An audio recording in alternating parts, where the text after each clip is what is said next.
Good, good evening, gamers. How is it going? We haven't done What's the Play in quite a while. I just haven't really had any super inspiring spots, but I was playing a little bit off stream today and had this pretty wild situation against Cephalid Breakfast. Um, you were tabbed out. Well, why weren't you just waiting? Hello? Um, So anyway, as we can see, we're deep into a game against Breakfast. Um, we're in a very interesting spot where the Sanctifier en-Vec prevents them from going off their traditional way because they need to find Dread Return. But they can't mill into Dread Return because Sanctifier en-Vec will just exile it, which was kind of cool. Um, But then we get into the situation where, yes, I was playing for my wife exactly. Um,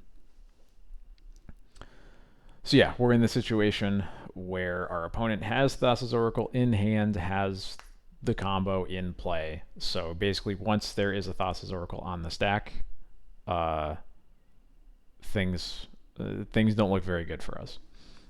And so I say, how do we live?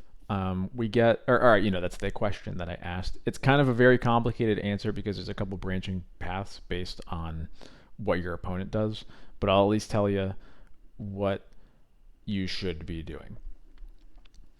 I think the first thing that's important to recognize is that if your opponent gets to cast Thassa's Oracle with a Cephalid Illusionist still in play, the game is over. I don't think you can really. I don't think there's a way that you really make that work. Um, so I think the first step is to cast Bowmasters targeting the Cephalid Illusionist and make your opponent at least commit to a line then and there.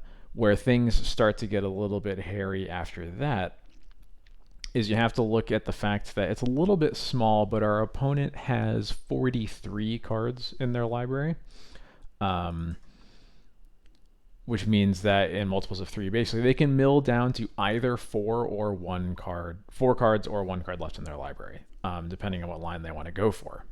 And you have to make sure that you have a plan for either of those because they have an illusionist in play. They're going to hit at least a couple Narcomoebas.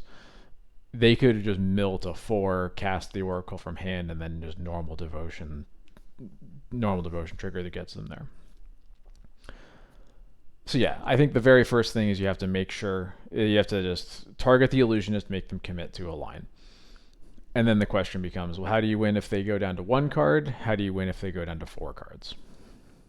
The answer for one card is very easy, actually. You just pitch cast the Solitude, targeting the Illusionist to mill the last card, and then just activate Lauren and kill them. The important thing is to do this all on your turn so that they don't have the mana to cast that Memory's Journey. If your opponent only goes down to four, then there's a chance that you can win if your opponent can't get above two devotion in play before casting their Thassa's Oracle. What that will allow you to do is just Solitude the Thassa's Oracle. And assume they have like two Narcomoebas, for example. They'll mill down to four, draw to three cards in library.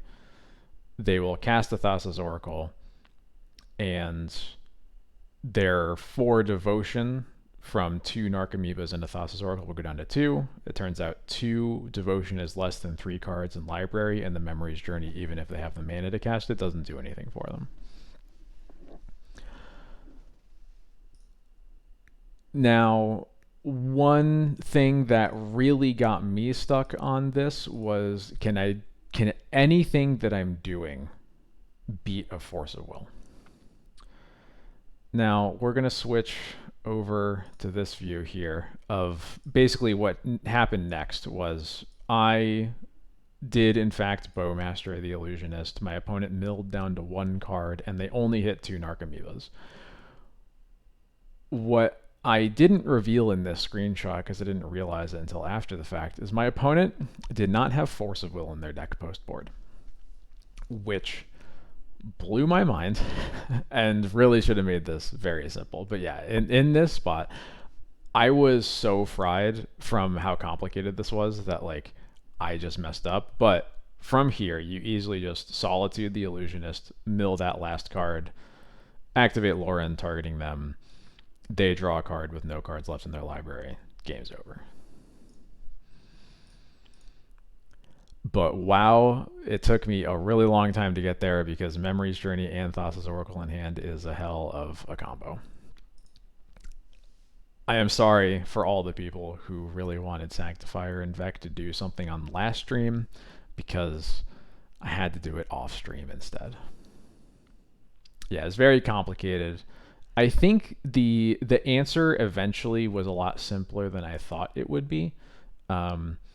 I think the reality is that if there was a third Narcomoeba that got milled here, I don't think there's a line. I think you just lose. I couldn't find one, at least. But once we know that there's only 2, I think let's say they only milled to 4 instead of to 1, and they only hit 2 Narcomoebas, I think you just let the Illusionist die, and then they play the Thassa's Oracle, you Solitude the Oracle, the game's done.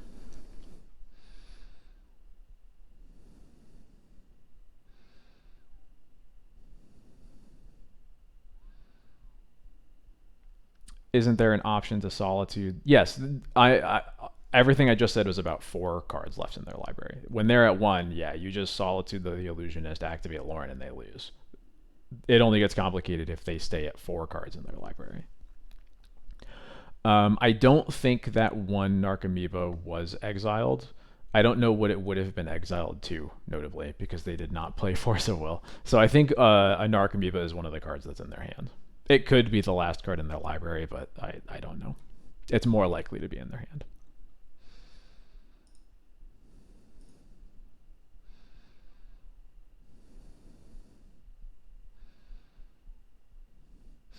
The two exiled cards are the Dread Return, and they boarded in a Pest Control. I cannot check right now. This is a screenshot. Or I guess I could open up the replay, but it took me like 5 minutes to get to this point in the replay. Anyway. So yeah, there's a Dread Return and Pest Control. We didn't see Cabal Therapy, so the Therapy is in probably one of these 6 cards as well. But yeah, very, very interesting spot against Breakfast. Always a weird matchup. Anyway, here we go. We are going to be playing actually basically the same list that I was just playing off stream and played on Thursday. The only difference is this is our last chance for Sanctifier and en-Vec to do something super significant. It did matter in that game, but like only in like a very weird way. And one thing that Chylith, you had been saying it for a while. There have been a lot of people who have been really liking a second Shadowy Backstreet in the list. So I'm just going to try one over a Scrubland. So I've thrown more games versus Breakfast than most people at my LGS have played versus Breakfast. Yeah, that I feel that a lot, for sure.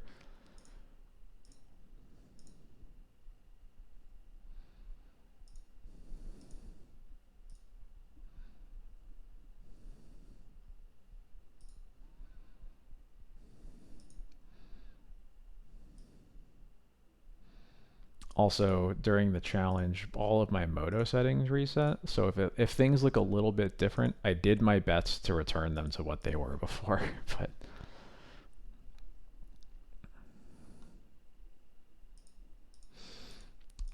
I like this hand a lot, especially on the play.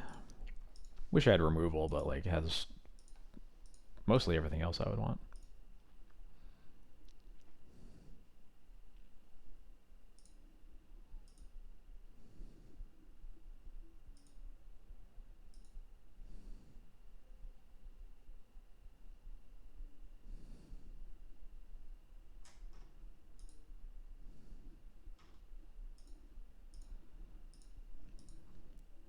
opponent is mulling to 5.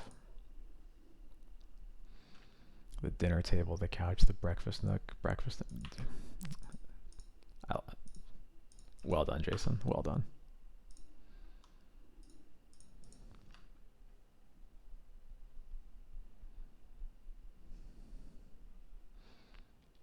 Mull to 5 swamp. That's an interesting looking swamp.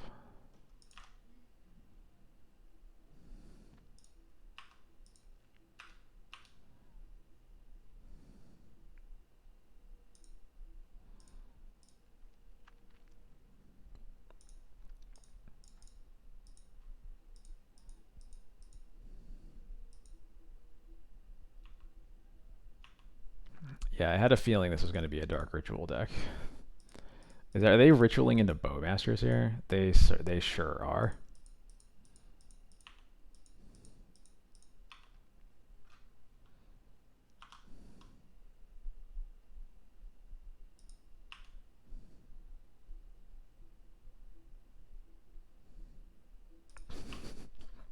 Nice duress. So it's probably Saga Storm, if I had to guess.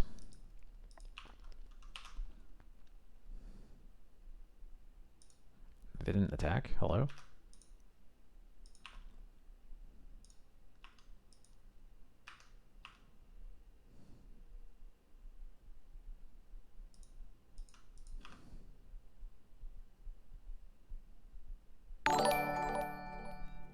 Ron before, thank you so much for the Prime sub. How's it going? Hello.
Yeah, I'll stack like this. Deal. Yeah, I am just dealing damage here.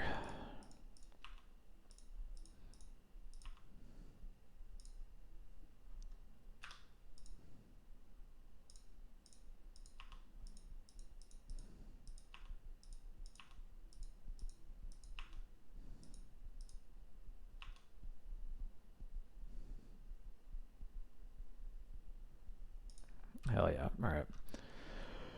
Yeah, I am almost certain this is the Echo Storm deck. Which is finally what these Mindbreak traps are for. It's been waiting to find this matchup for these cards. So what do I not want?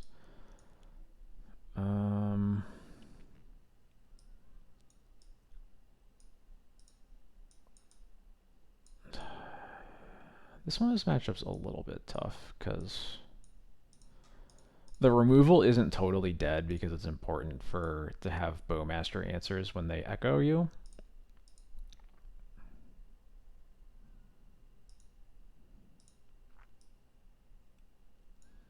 Maybe we don't want the fairy. Or yeah, we can definitely got the Jite. I think I need Batterskull, and I guess I probably don't need Batterskull for empty because usually they're emptying on turn 1 and like there's no Batterskull lines that beat that anyway. I'll put this in the maybe pile. On the play skull, yeah, I think that makes sense. And probably have to cut some number of 3-drops. Probably cut like a Skyclave. I want both Laurens because of Urza Saga.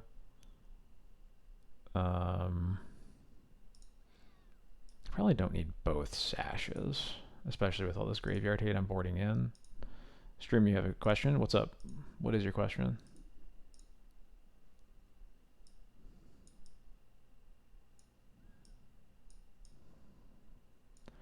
I had a feeling that was going to be your question, and I wish I had an answer, but I do not. I don't know why the baby is still awake. I'm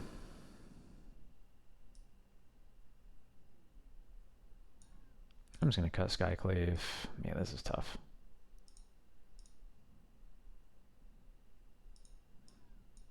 Plows are probably better than battles. I need 2 more cuts. I can probably cut a land here.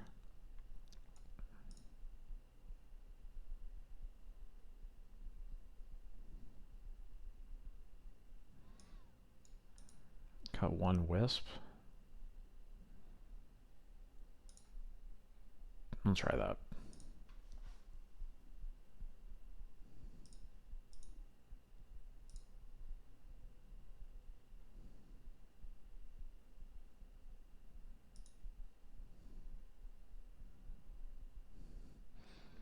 I'll keep this. Well, there's still a. I guess are they? Maybe I'm not. It's totally possible this deck just has different cards in it than I think it does. Because I was under the impression that it was still a Beseech deck. Specifically, it might have Beseech for Gaia's Will. If it doesn't Beseech for Gaia's Will, then yeah, I should just get rid of those. But I assumed that it could at least do that. My opponent mulled to 4. So that's pretty good for me. Yeah, I'm just going to wasteland you.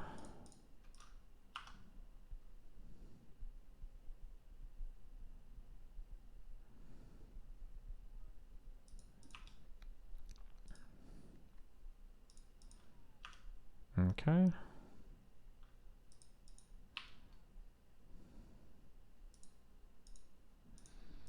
Maybe it has will, but it doesn't need to go off very often. Yeah, that's probably fair.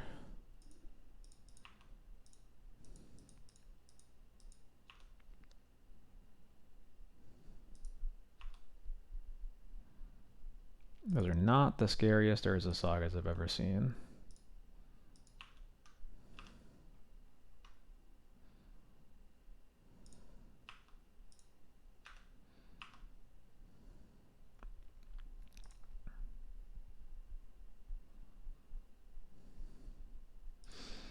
Is it more important for me to have Thalia or Bowmasters out right now? It's still gotta be Thalia, right?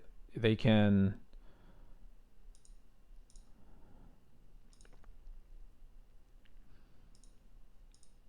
Because they can still echo if they get an LED with this saga. They would only have a colorless mana left after that. Bowmasters would instead like put them to 12. I guess they'd be like basically dead, but there's a chance they could I think like the chance that they could kill me after the echo is probably too high of a risk.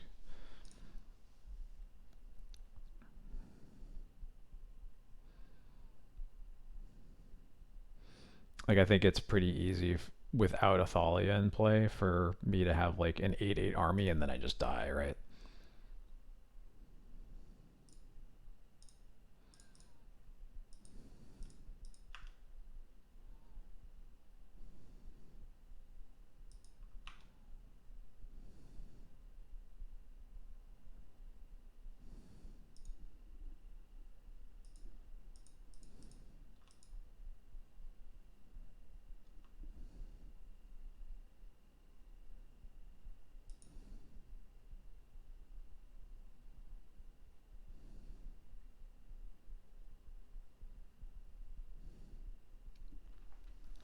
Oh, you're only 7 weeks in? Yeah, that's it feels a little more ridiculous when she's almost 2 years old.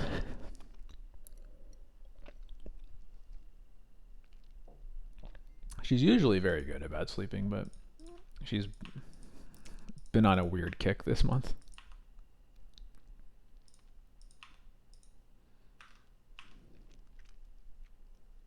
Oh, hello, my big trap.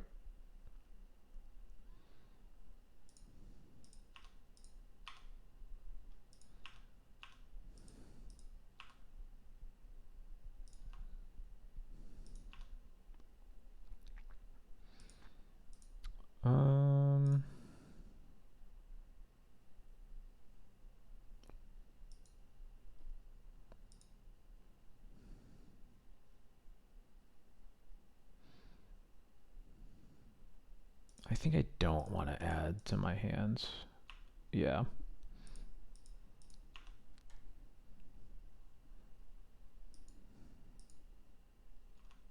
Oh, right. It takes on my brick trap. Yeah, that was the part I was missing. I didn't like it for other reasons anyway, but I especially should not do it for that reason.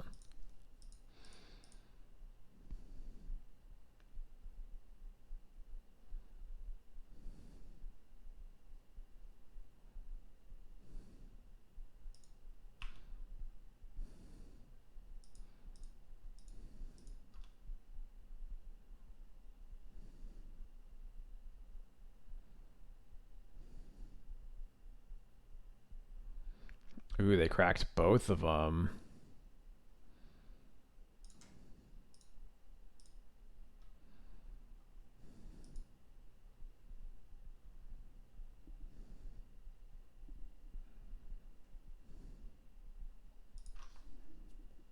Easy.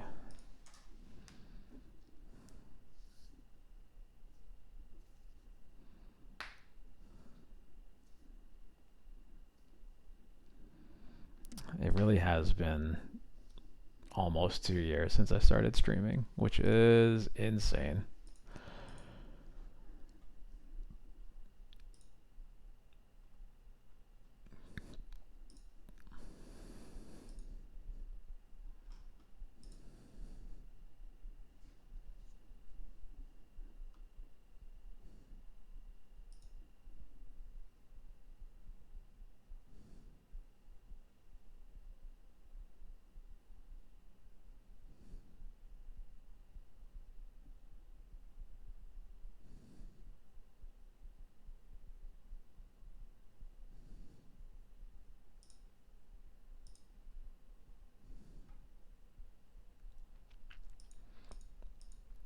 This hand has an Aether Vial.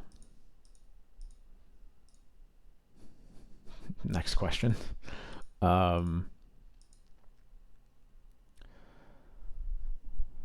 Let's flex those two surveil lands. Yeah, I don't. It's like a. I think it would be a pretty aggressive mulligan, but certainly not happy about it. I agree.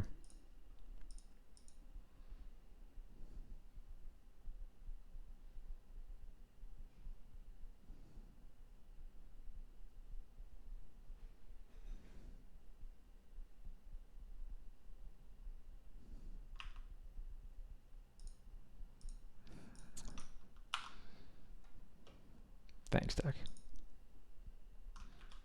Basic Island Days. Okay.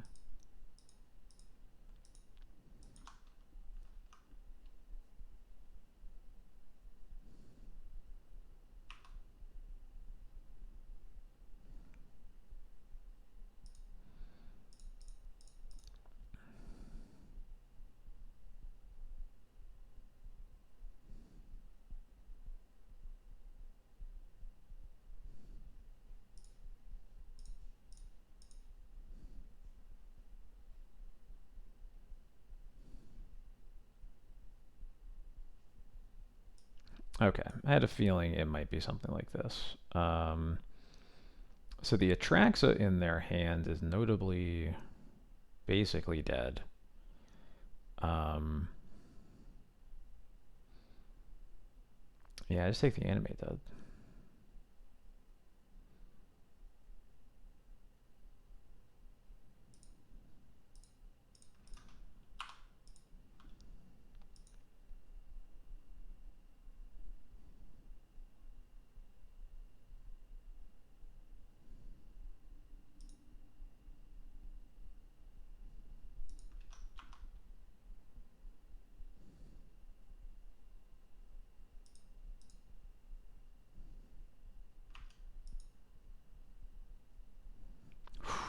All right. That's probably gonna get forced,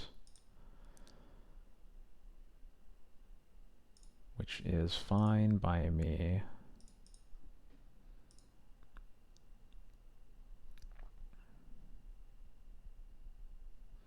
Force pitch Traxa. Yep. All right. It's also a green card. Don't forget that. Another troll. Okay.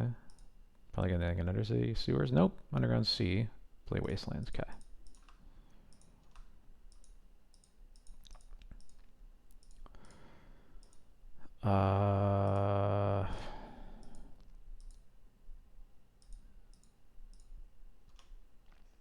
Yeah, I have to let them wasteland me here. I'll surveil.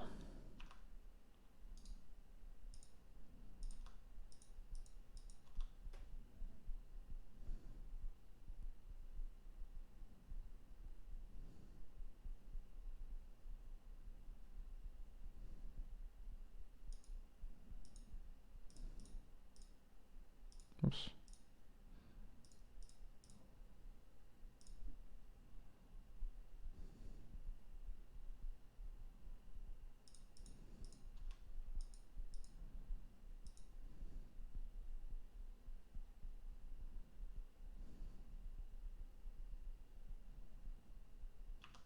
All right, they let it go.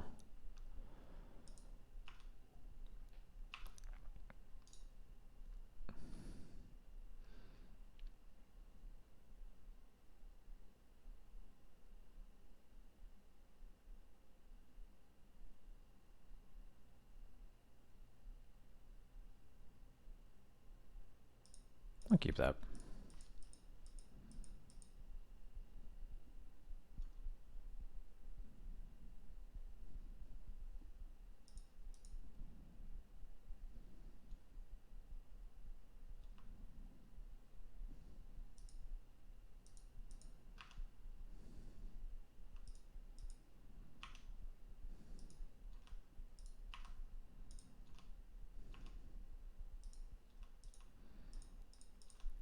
All right, well, we are currently winning the race, and casting our Bowmasters will make it even better.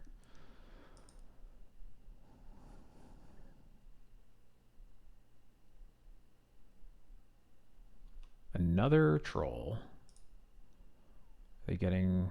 No, still no... Still no surveil lands for some reason. I could just double block the grief with the Bowmasters, but I don't think I want to do that. I think that's worse than just having a better clock. I own the deck and paper. Is it foiled? Almost. I don't have everything foil. Oh. Sure.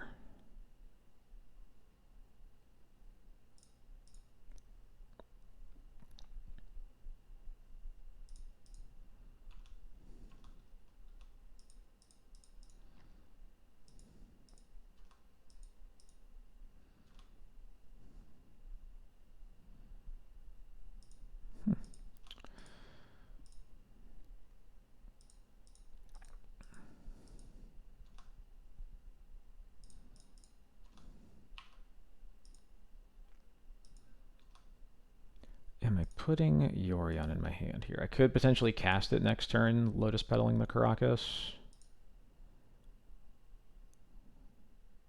I don't think wastelanding them here is very valuable. Yeah.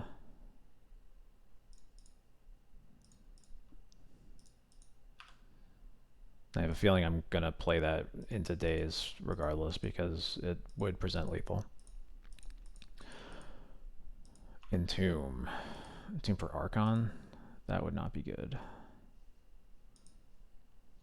Yeah, there's Archon. Please don't have a reanimation. Okay, they're just double entombing, so they gotta hit off the top.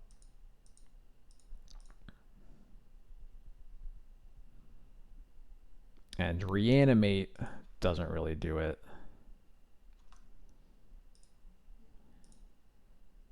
I guess it probably is good enough, but it's going to be close. Of course, they top deck animate dead. Are you kidding me?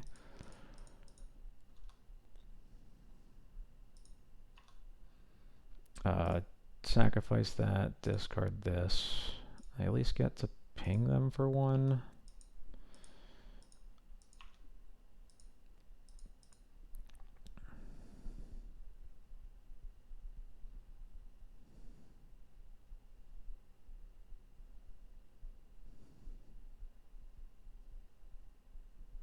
What are you? Stop! Are you kidding me? Just the top two cards were two animate deads? Okay. I get to kill a grief for free, I guess. The only foils I don't have are, I don't have Thought Seizes, a couple fetch lands, Ley Lines of the Void. I think that's about it.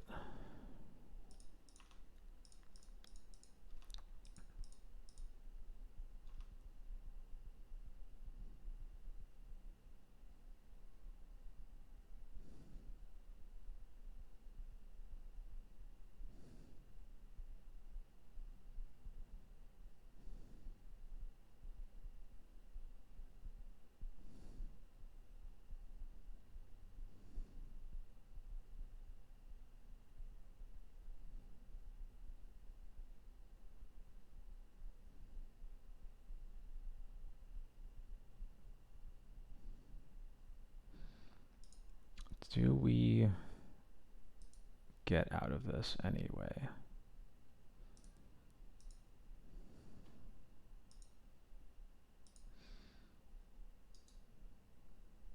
No, I'm pretty sure we're just dead.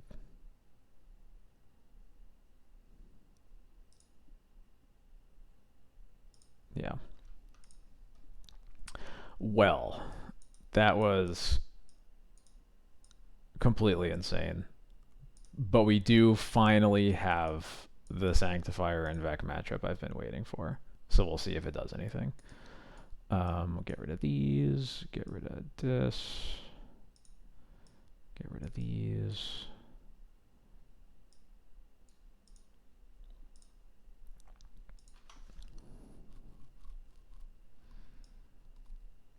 I'll shave a wisp because it's expensive, and then I need to get rid of one more card. I have so many cards for Scam right now. That's sort of the point. It is a very popular deck, but...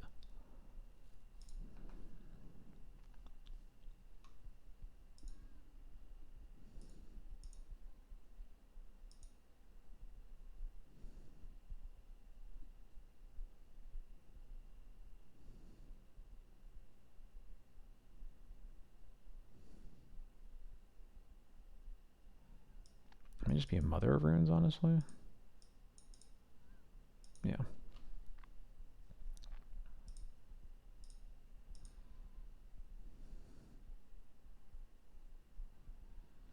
Doesn't have any sideboard cards, but it has some of the better cards in my deck, so probably keep in here. Yeah.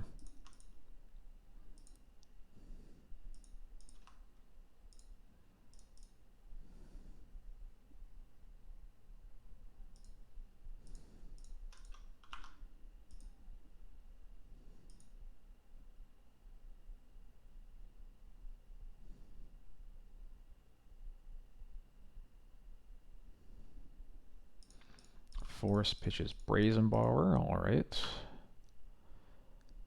Hey, Vi, how's it going?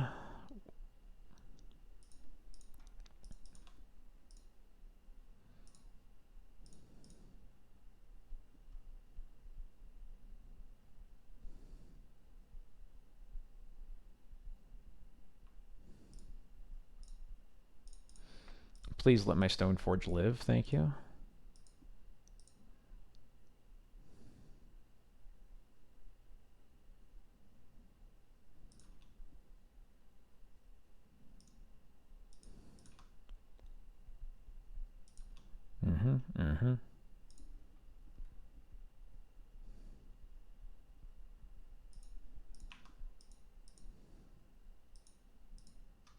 Okay.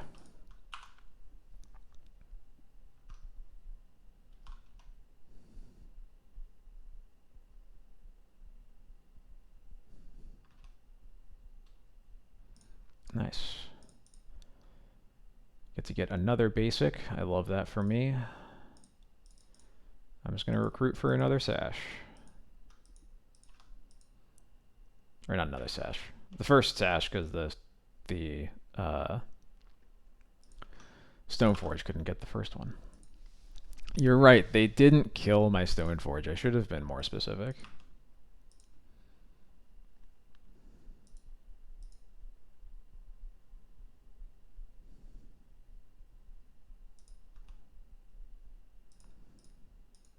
Sorcery? What? Okay, sure. Yeah, deal. Nice. So many basics.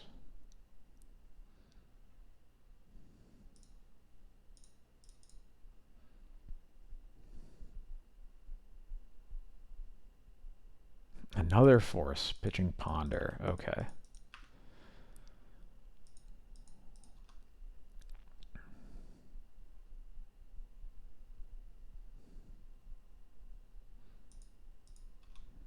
Okay.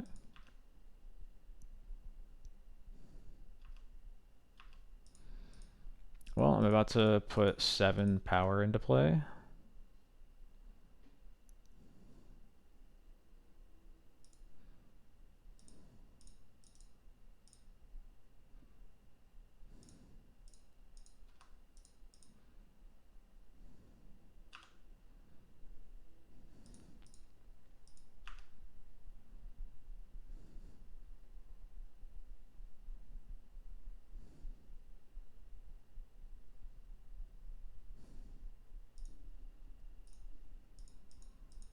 Really? Okay.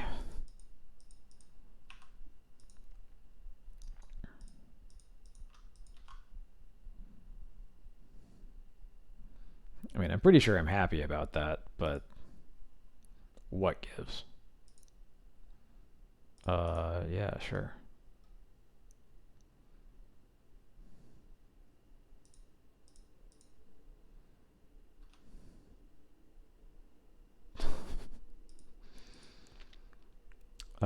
Yeah.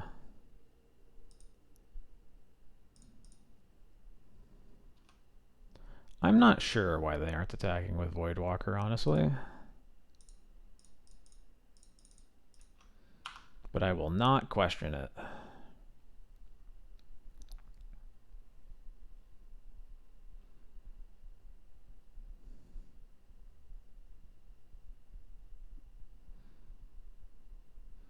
They just really want to cast my Solitude, I guess.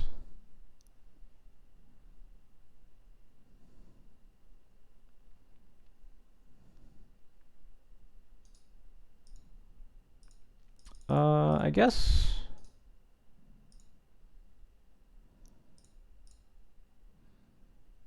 The Solitude means that I can't just attack, they win that race, so I'll just attack with a couple.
Alright, we're gaming.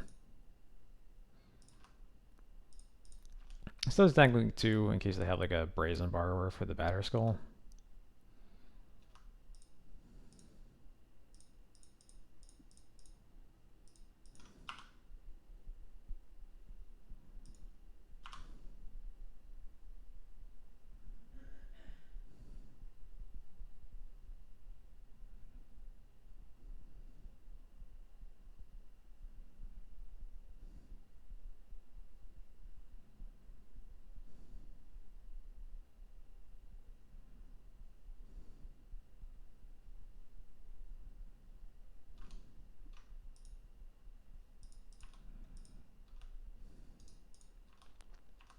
of that Bowmaster for me.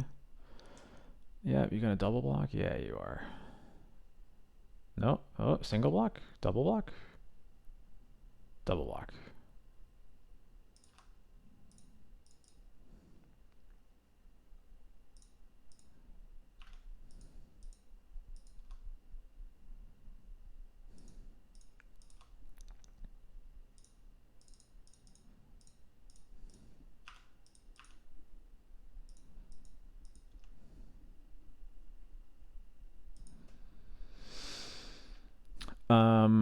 If they didn't think the Scarabs have flying and they really want it would make a bit more sense as to why they really wanted to cast my Solitude. That's like all I got, because if they thought they were going to be able to block the insects with that. Okay, you're dead on board.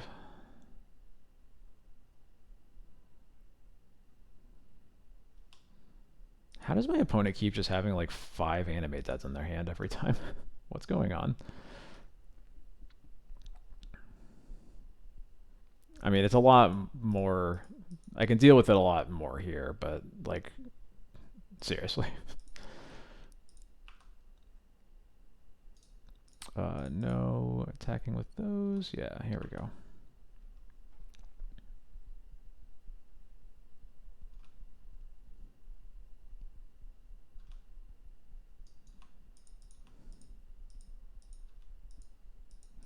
Yeah, God, I hope they cast Yorion.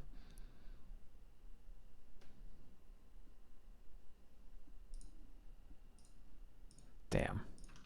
So close. Do I want to change anything? I don't think so.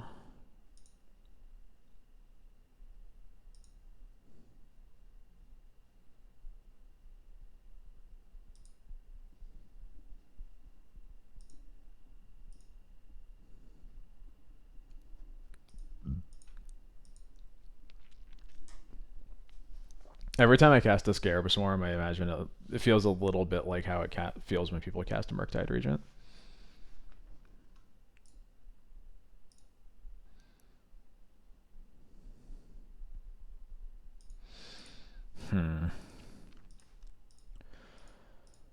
This hand's a bit clunky, especially on the draw.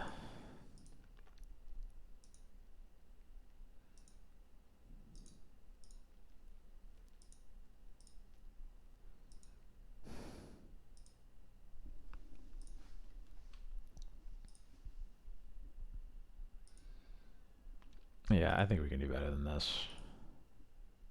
That's better than that. It's not great, but I think this will work. Cage is an important card. Hopefully it resolves.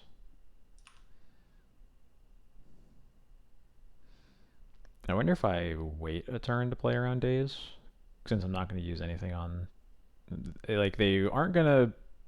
They would have already griefed me. It would potentially open up them cycling Troll and animate deading it.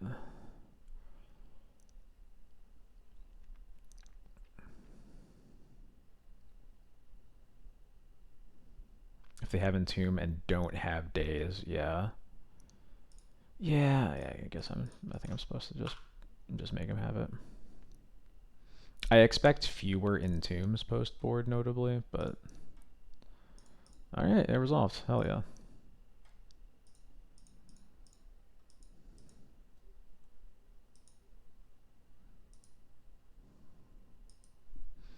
Cycle Troll confirmed.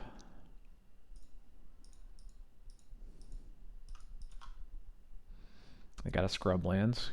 Could be getting pest controlled. That is a possibility. But not yet.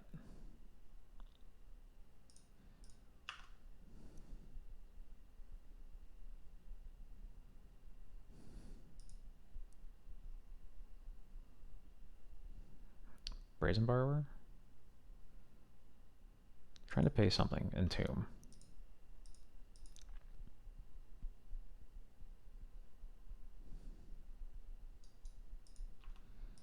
Entomb for Archon. Could be like pest control into reanimate, maybe.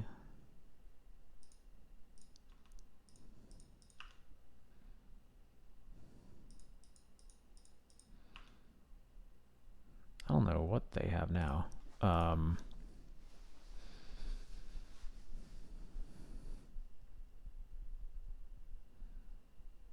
Really annoying we didn't draw a white card. Otherwise, I would be happy to get a Solitude here. As is...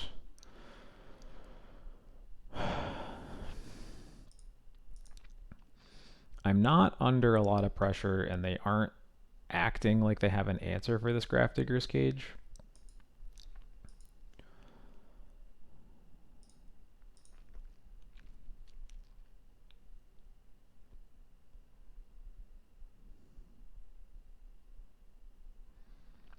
I think I can play around days too. Yeah.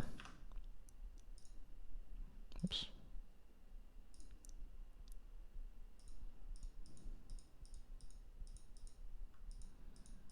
Oh, actually, Sanctifier would be sick here. That probably is what we're supposed to get, isn't it? I was thinking we could also get a Fairy Macabre just to get the Archon out of here and not give them the opportunity to, like, bounce this, reanimate it in the same turn.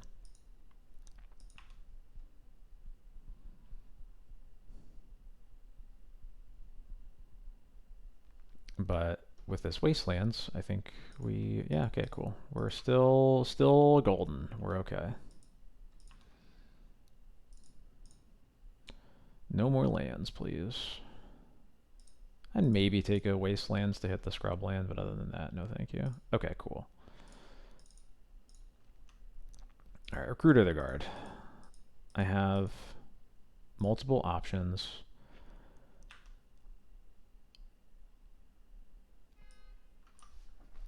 So...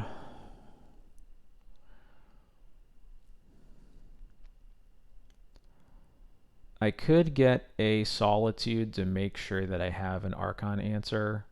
But I think if I'm doing that, that feels worse than just getting Fairy Macabre, if that's really what I'm after. I could get Sanctifier and play that next turn. They are representing Hardcast Grief, notably.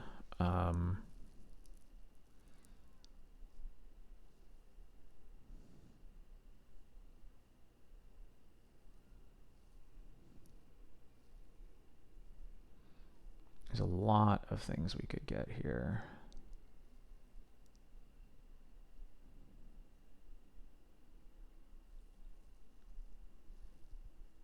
I think I just get Fairy because it's the safest, yeah. I'm not in danger of dying, so I think the goal right now is just to make sure that I still have that level of safety as much as I can.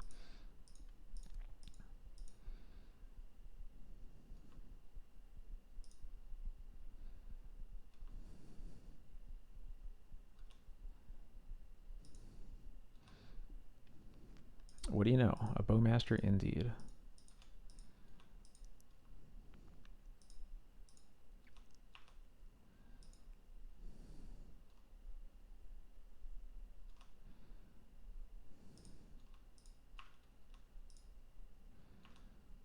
Still no cage answer. Another planes is nice.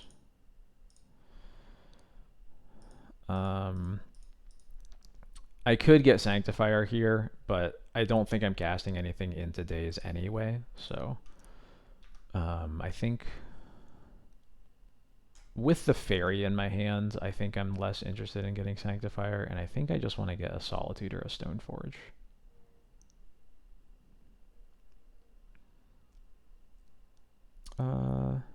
That's true. I don't hate Bowmaster.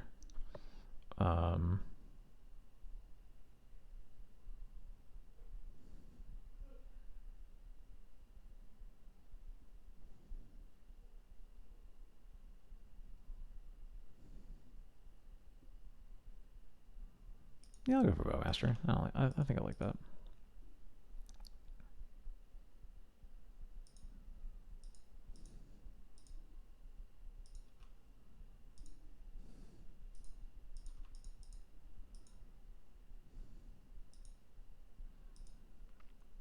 I think I'm playing a lot of scam lists that do not have any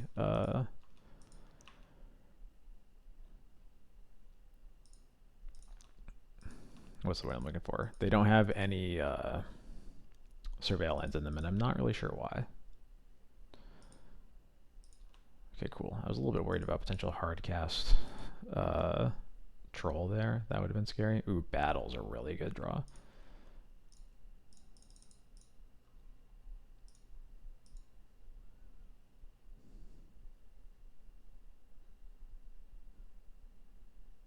Hardcast force. Okay.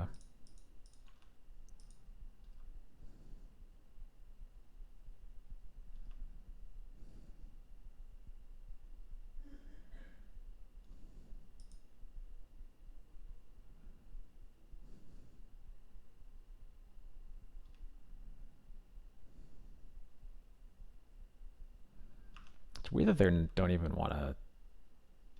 Like, they're just getting 1 less damage right now than they should be. I don't really understand that.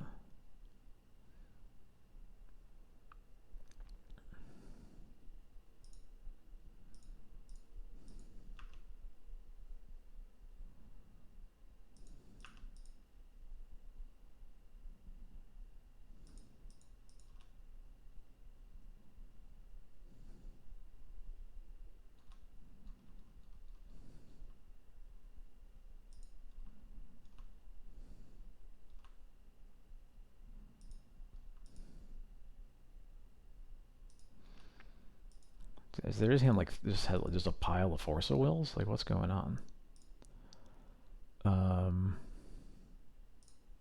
I mean, I would be happy if they hard casted a Force on this Bowmasters, I'm pretty sure. Cool. I will make sure that I deal with a 1/1 and not let this Orc army become a 2/2.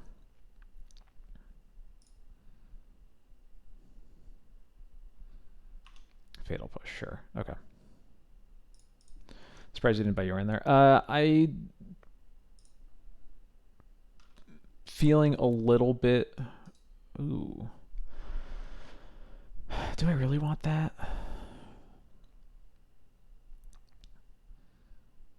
I think I do.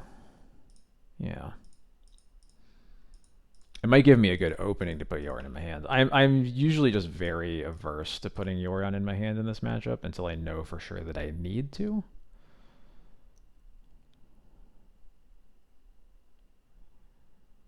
Is this another Force out of their hands? It's a petty theft. Sure. There's that Animate Dead and a Daze. Okay.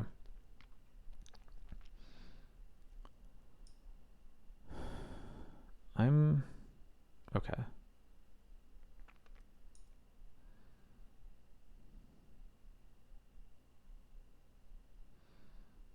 So it's just Daze then, right? Because these cards just don't do anything.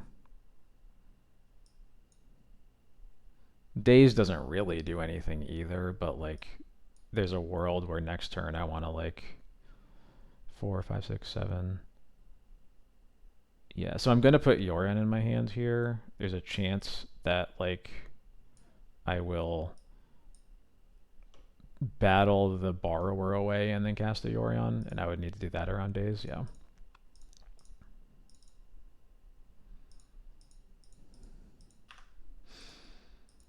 And if they draw forcibly rather than pitch track, so that's true.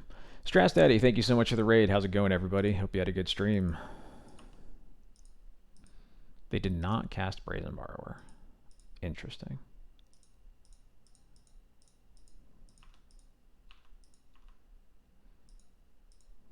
I will take 1 damage. Thank you very much.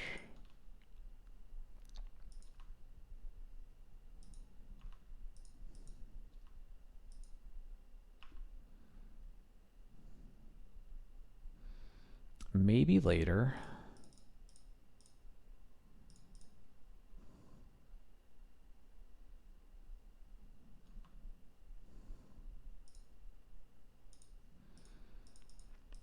What are we getting now? I think I just want to get a Solitude.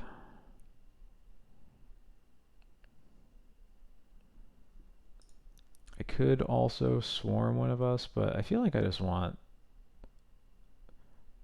plain Jane removal spell that is also a way to gain life feels pretty good here. Yeah.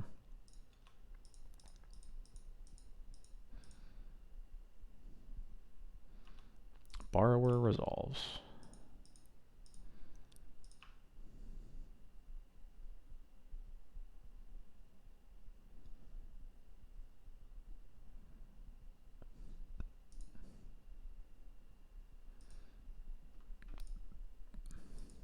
36 typos later. Is there a joke there? Is there a bit?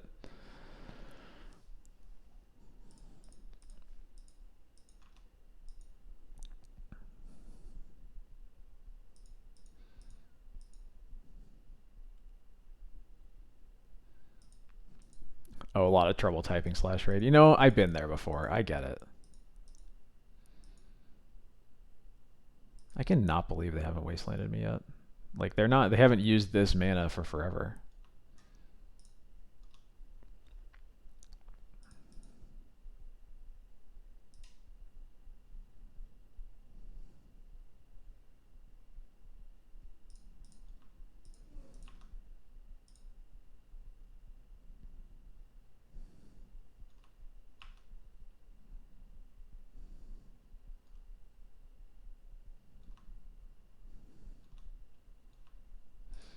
And uses Iganjo to kill the borrower. Waiting to draw their one of green source. No, definitely do not do that, please. Honestly, if they cast a Trax, I'm not even sure I'd be worried about it.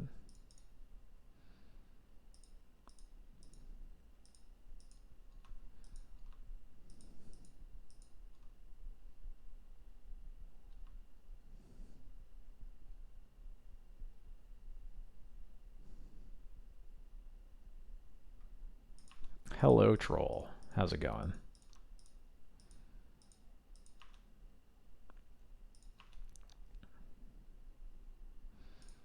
Friend opponent. Do you have a Force of Will?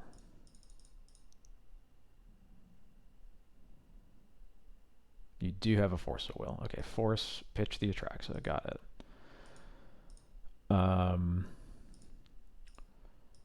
So, what do I do with that information? I could paddle away my Yorion and their troll, but that feels... I could just take 6 and then bounce Yorion.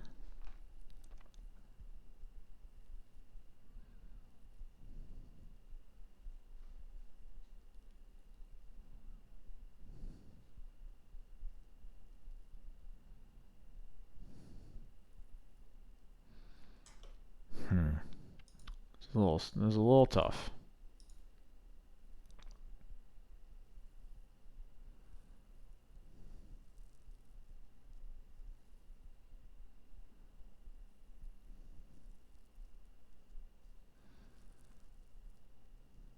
I did play the flats this turn, yeah.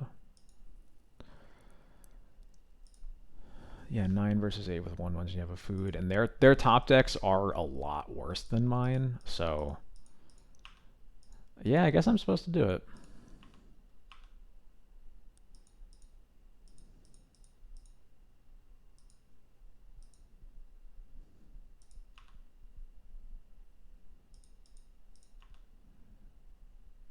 Oh, sure, 8 and 8, but that's still in my favor. So.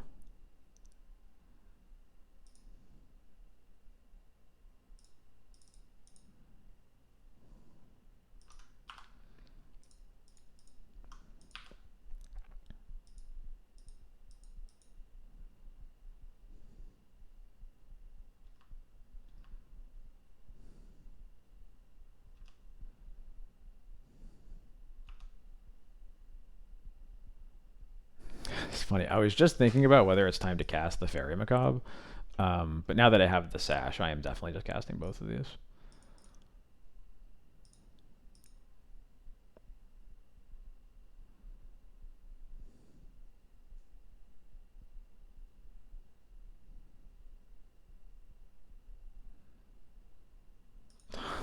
Another hard cast Force of Will? Okay. Now I'm less sure if I'm supposed to cast it. I probably still am.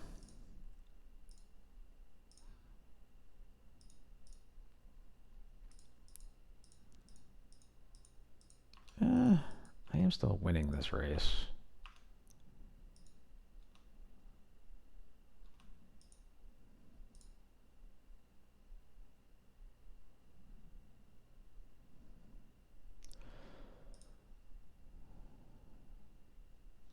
Yeah, especially because I know they have the animate dead in hand, so if they find an answer for the cage, I just die on the spot.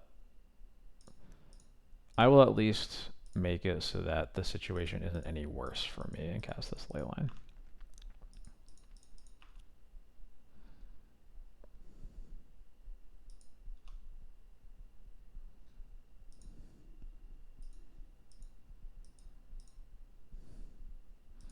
Also, wow, this has been a very complicated scam match. I am down to 4 minutes.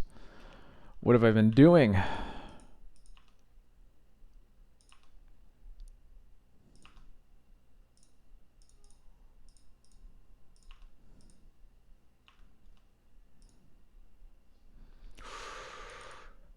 Let's go.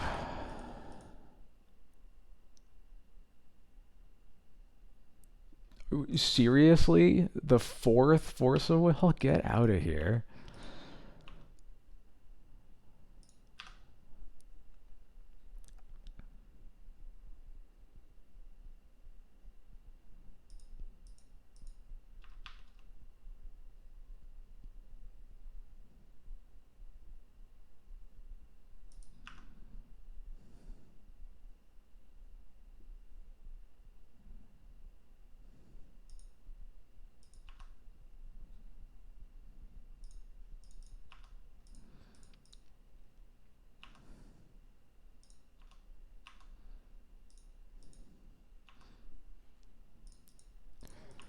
Game of my opponent cast 5 mana counterspell against me 4 times this game.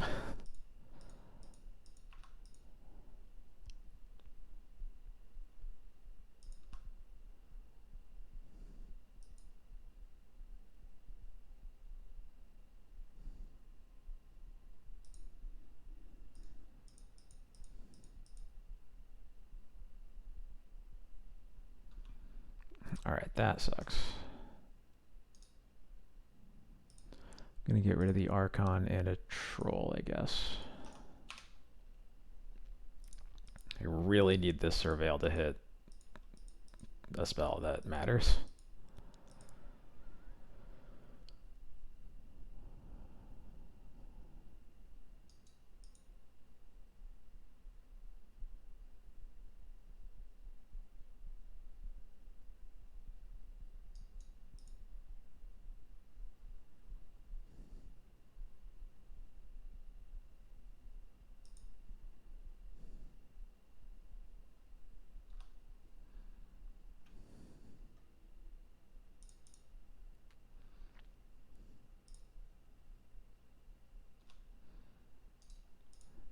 Okay, get out of here.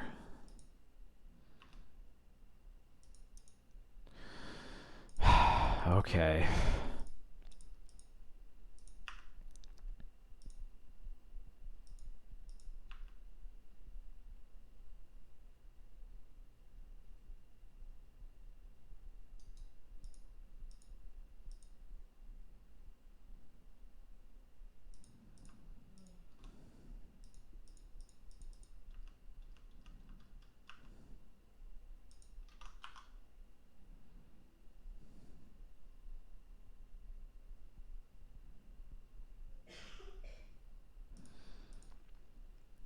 Yeah, I don't understand why they cycled that instead of that's just wrong.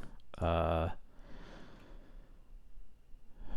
think I have to take this block.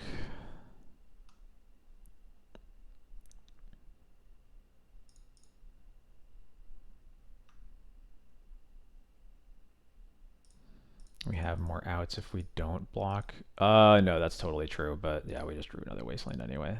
That fucking sucked. Come on.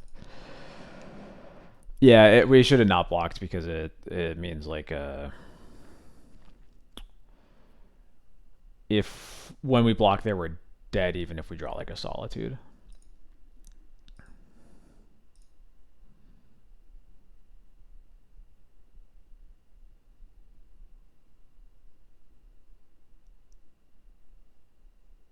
Yeah, Whisper Solitude, both live, yeah.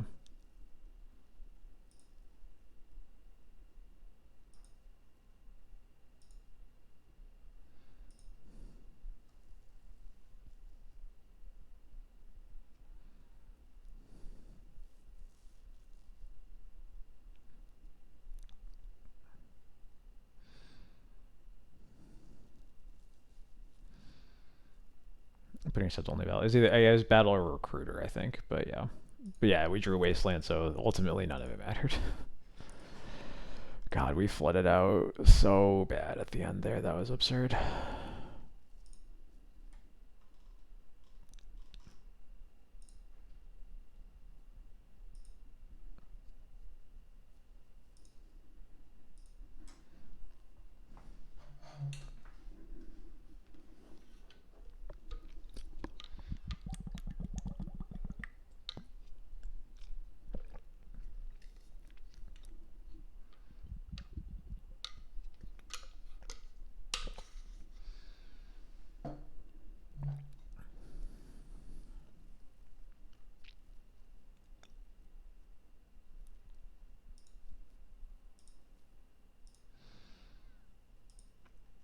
Yeah, that's the hand works. That's just a good hand. Last seen playing depths, huh? I know Mood Madness plays like everything though, so.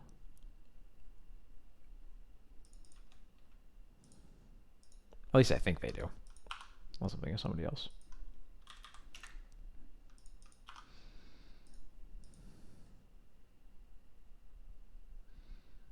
Yep, that is not depths.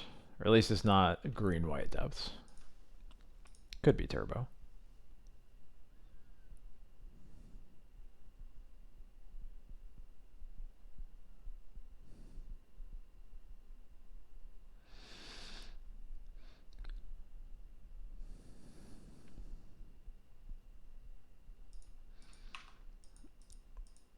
It's looking more like turbo by the second.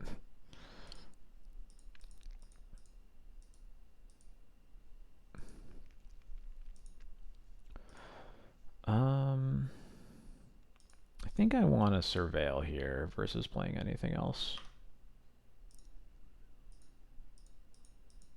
Or I guess versus playing Sash.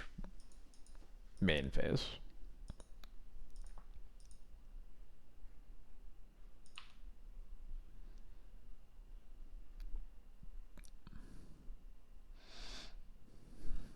Yep.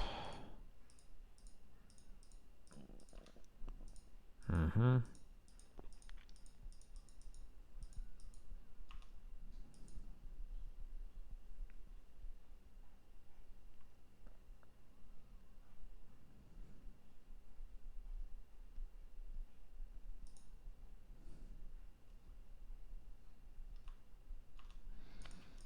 Okay, no no Hex Mage at least. I don't want another lands.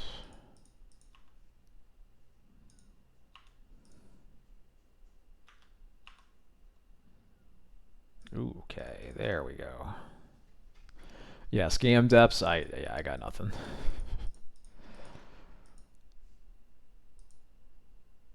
What is this?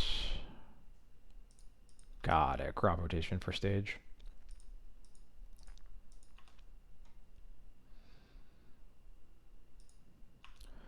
If you have not of this world, you wanted it more.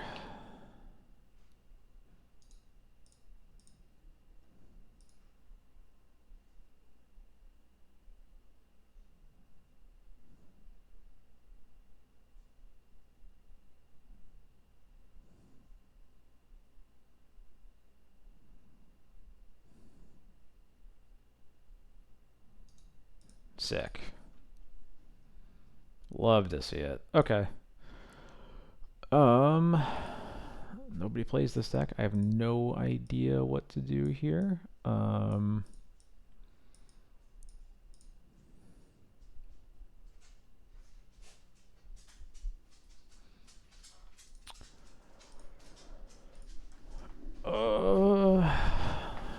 want this removal spell. I don't know about anything else. These Bowmasters are probably bad.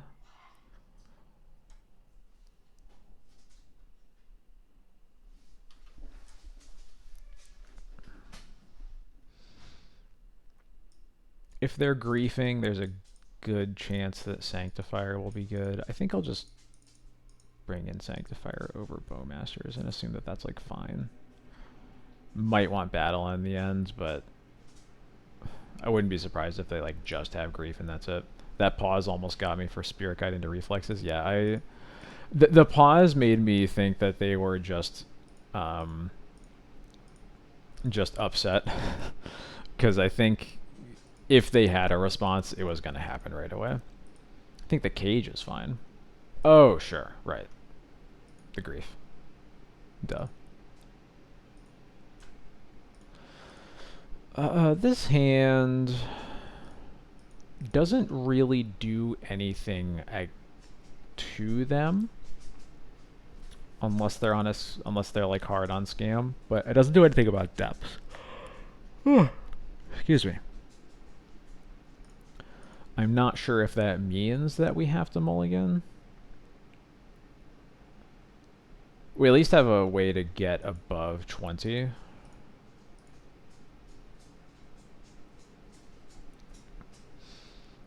There have been some Doomsday lists with grief that did not play Reanimate.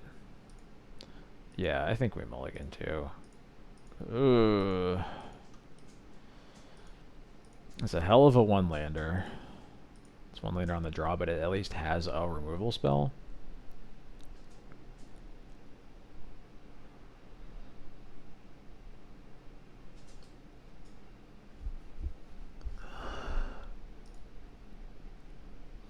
Excuse me.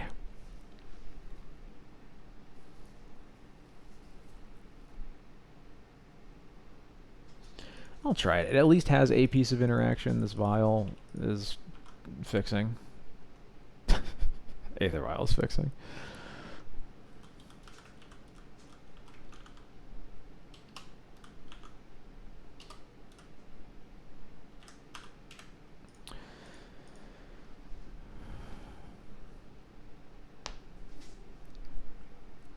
Oh, they pitch Thoughtseize. Okay.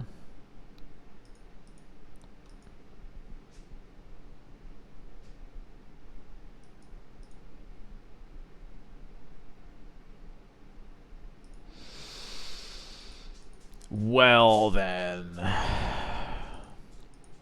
let's just draw Caracas.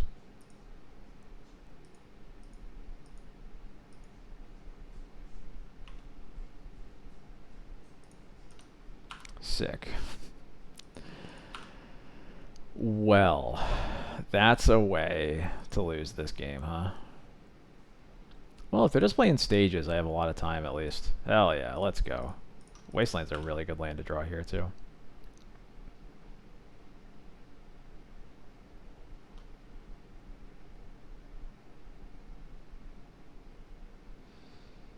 They're just going to have a Spirit Guide here, aren't they? Yeah, of course. I probably should have seen that coming, honestly. That's on me.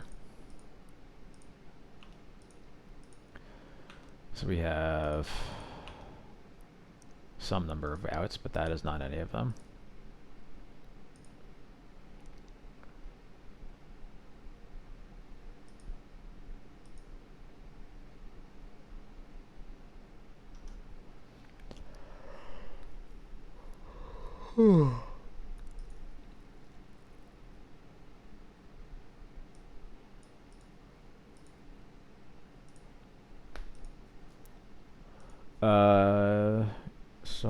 Solitude Crocus. Yep, that was it.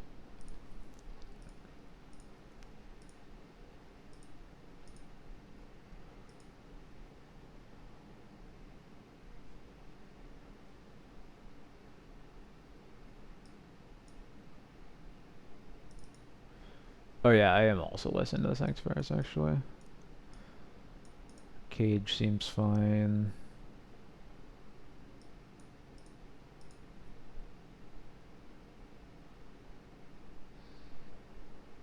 I guess I want Lauren because of Pithing Needle, actually, so I might want 2 of them, actually. And yeah, I can get rid of a mom.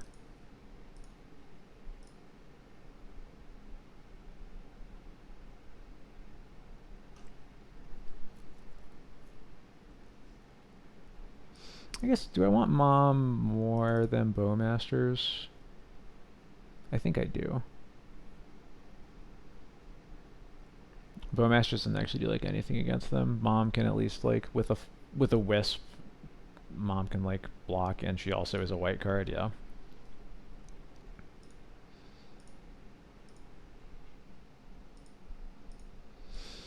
This hand's very slow, but it does what I need it to do for the most part. But it is very slow.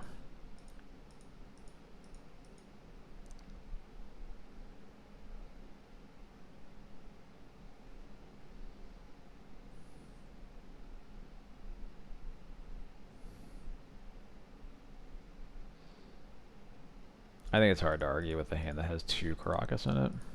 And a Lauren to answer a Needle that might name one of them. Probably Surveilling right away. Yeah.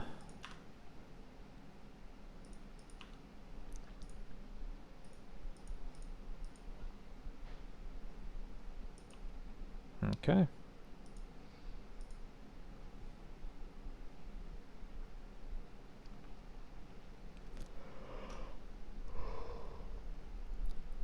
Excuse me. Alright, Dark Depths.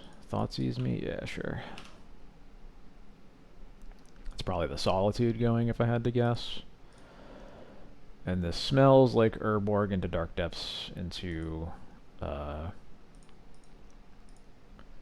Hexmage, but at least we have a few different ways to deal with that right now.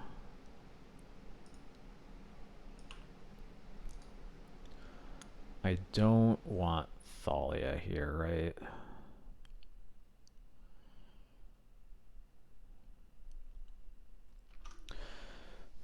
Thalia would mean they can't cast a protection spell if they make Lage next turn.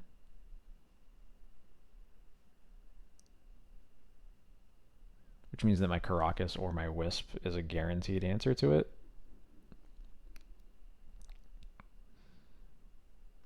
That might be good enough.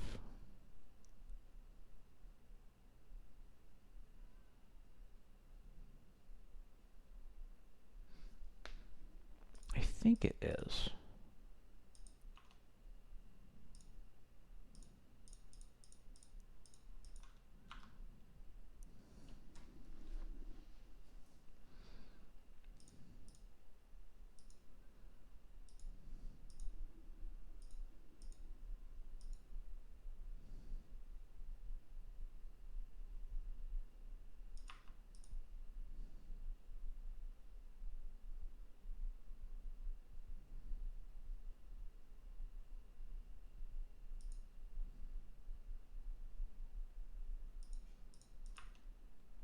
Okay, Thoughtseize probably taking Wisp here. Yeah, okay.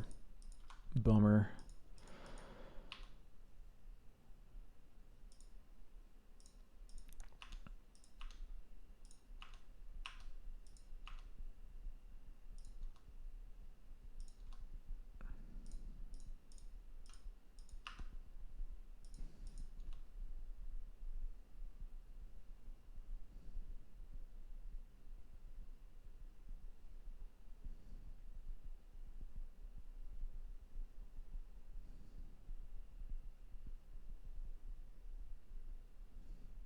There's the depths.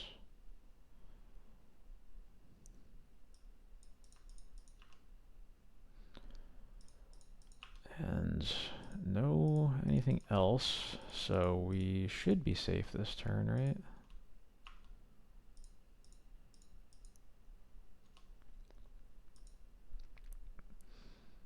It would have to be like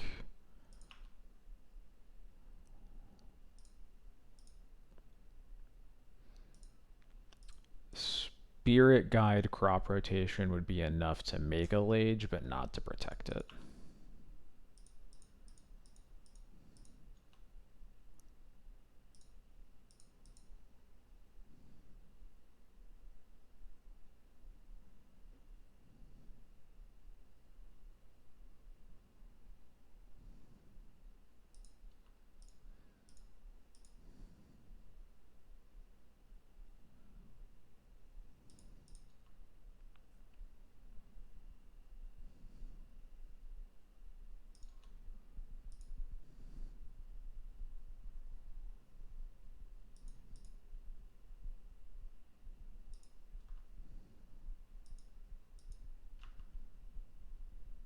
Okay, this is a bit concerning.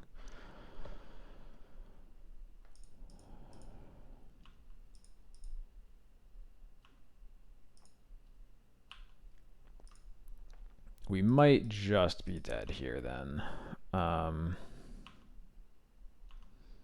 We don't have a way to force them to do this now. Yeah, I guess we are just hoping that we live, even though I don't think that we do.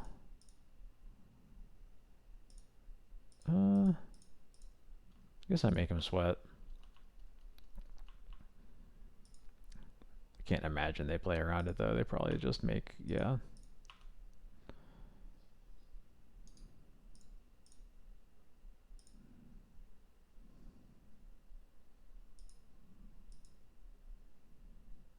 Yeah, alright.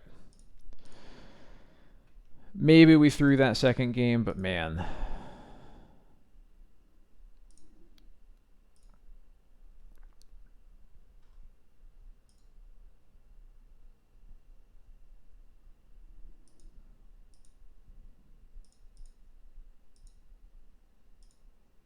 Jesus Christ, Moto lagged. I thought I didn't reveal Yorion. That was really scary. Yeah, I'll keep this.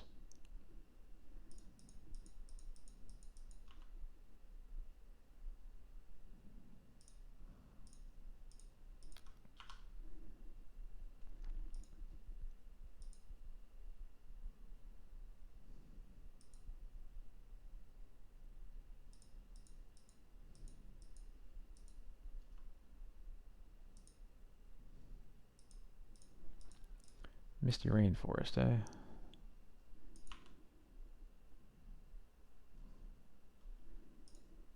Another Bayou deck.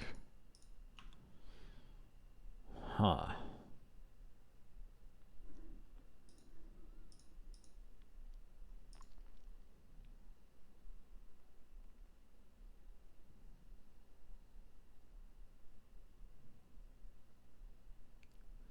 I guess there are some therapies in that Echo list, but they named Stoneforge, which makes me think that that's not what this deck is. But we'll see. I am casting Thalia on this turn either way. Whew.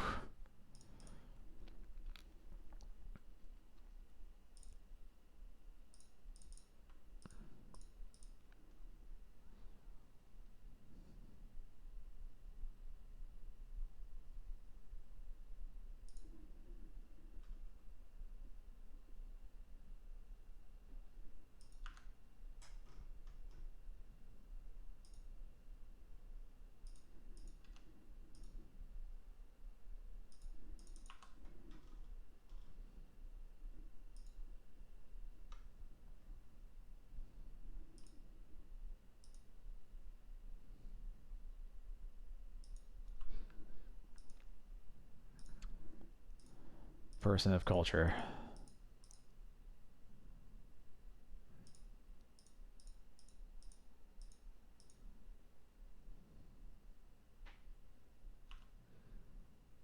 Goodbye to my recruiter of the guard, unfortunately, but such is life.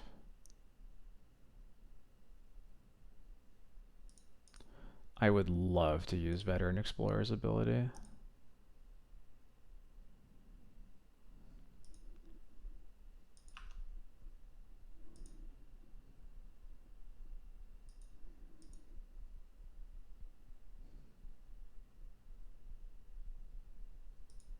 Yep, goodbye recruiter.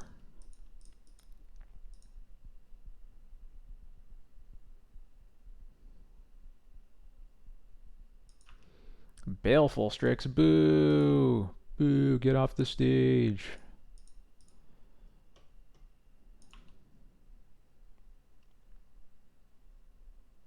Baleful Strix is both not a good card right now and one of my least favorite cards ever printed, so. That's strong. It's not as bad as like True Name and Omniscience, but I do think it is very boring how Strix just like makes decks that want to attack feel terrible. when I think that is not what a card in Magic the Gathering should generally be doing. Oh, it's a Lurin. Huh.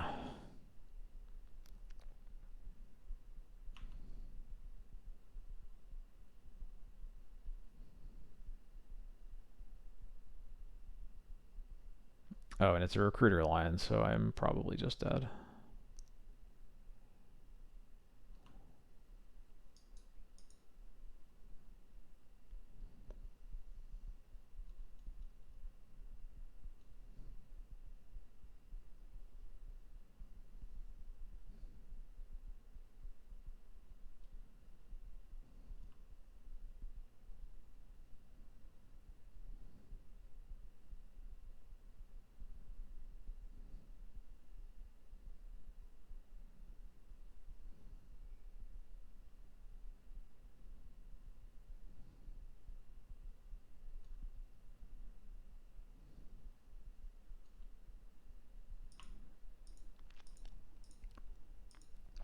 A Lurin is a lot of clicks.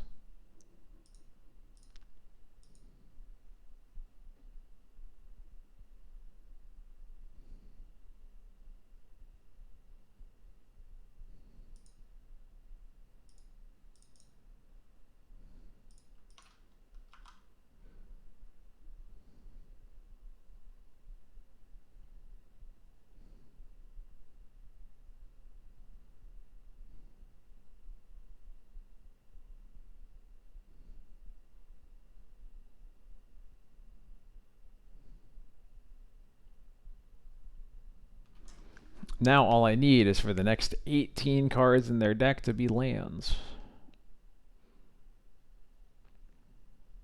That's a totally normal thing to want, right?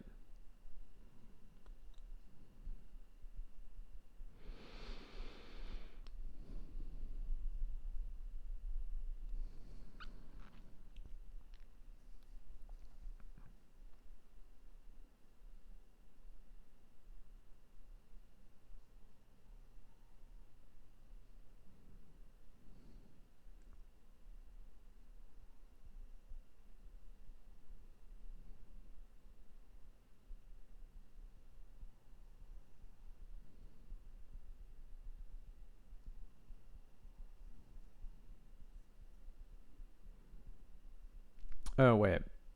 I think if I had Solitude the Baleful Strix before the Cavern Harpy came into play, that might have been a line. I don't know why I missed that. I don't like playing against the Lurin.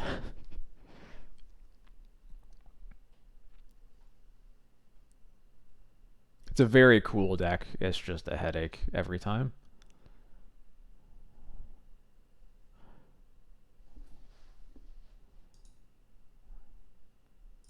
Yeah, okay.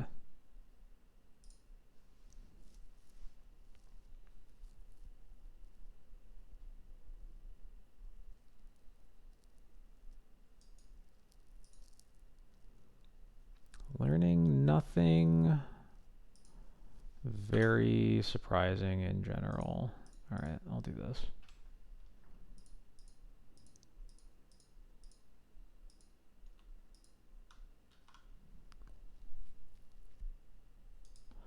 Yeah, we can move on.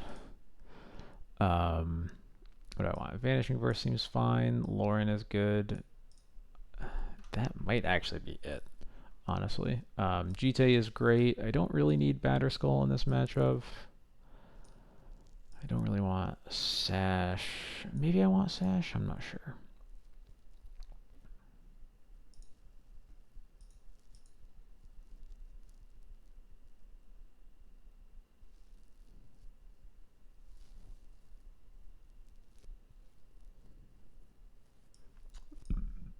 Excuse me. Get rid of Athalia. Mindbreak Trap can stop the combo, but it only stops it once, and they only need to draw one more card, basically, for... I think that is not good enough to me, because Like, it is so easy for Mind Break Trap to just rot in your hand for forever. Why Prince by MTG, thank you so much for the follow. How's it going? Welcome.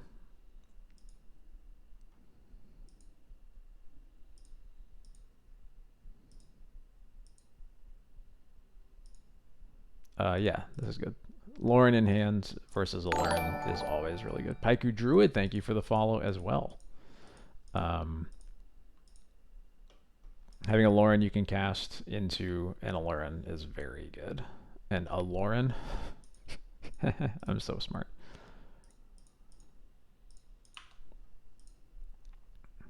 Finally, a chill evening Legacy stream. Yeah, welcome. I stream every Sunday and Thursday, 9 p.m. Eastern. Always play DNT, so you have to be able to not be sick of that. But otherwise, yeah, I love playing Legacy. It is basically the only format I play. Forest, Veteran Explorer, cool. What do we got? A Cauldra.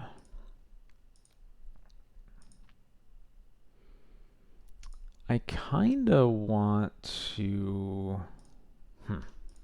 Normally, I would not bother with Thalia against a deck like this. But I'm slightly interested just because it means they can't double therapy me next turn. If they had therapy, they probably would have cast it first. Yeah,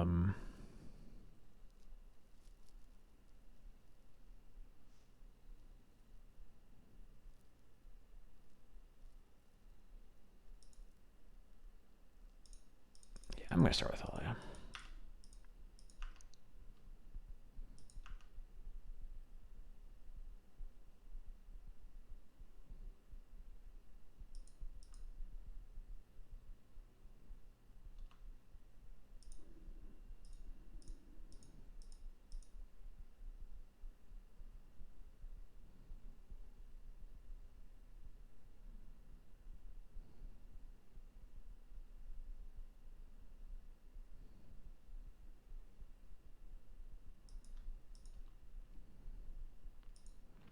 Miss.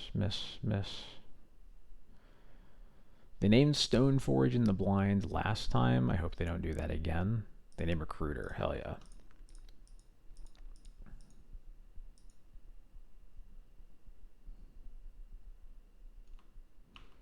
If I could get a Skyclave, that'd be really nice. Skyclave, Lion Sash, something like that. Shadowy Backstreet is not what I'm looking for. I am going to cast this Stoneforge. I think that I want to get Jite.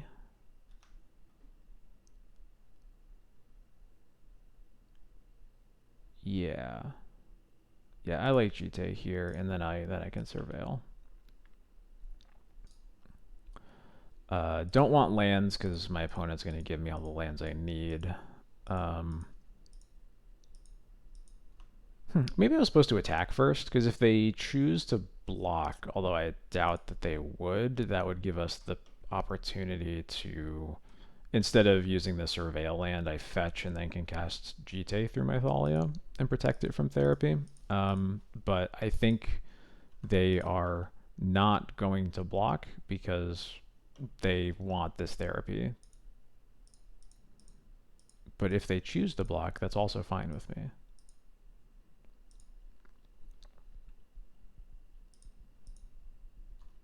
Okay.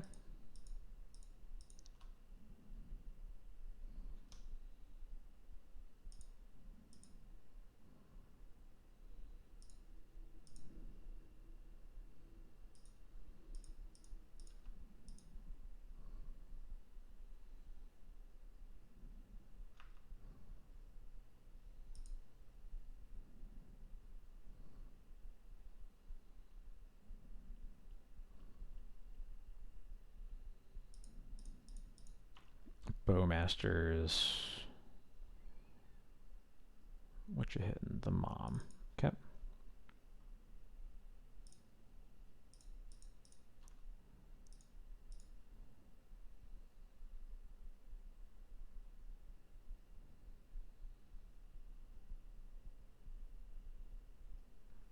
That was a mistake because now, yeah, since they didn't make an army off of the Bowmaster trigger, they had to actually sack their Bowmasters. So they should have just pinged me instead. I assume they take the Cauldra here, but it probably depends on how close they are to comboing off. Because they could take the Lauren instead. They take the Cauldra. Okay. Fine by me.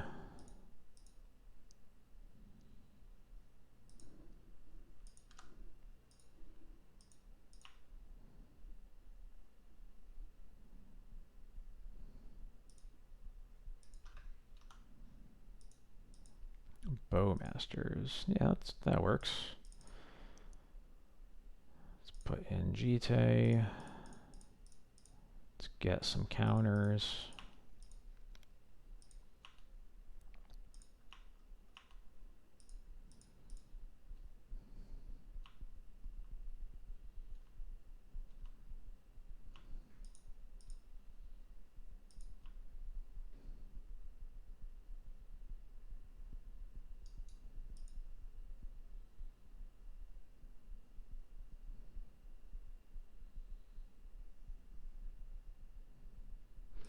Okay, they do have Uro.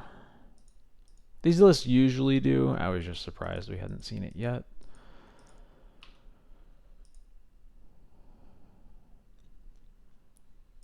But they don't hit a land, so they still can't escape.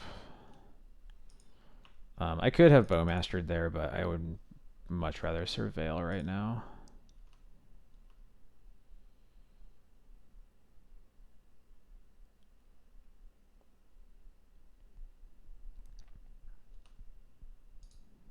No thank you.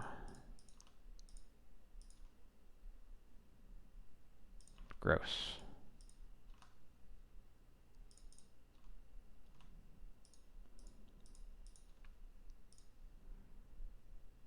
I'll go ahead and put Yorion in my hand here. Oh, let's actually get through damage correctly. They go to 16. Then my main phase, and then I'll do this. Yeah.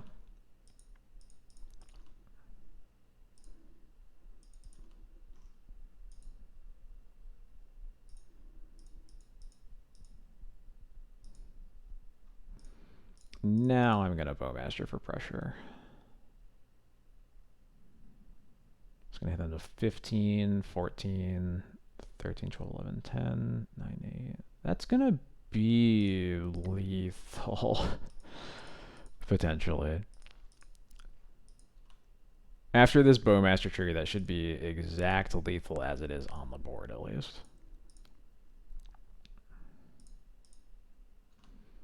Because they're at 14, 13, 12, 11, 10, 9, 8, and then 8 more from the GT triggers, or the GT counters.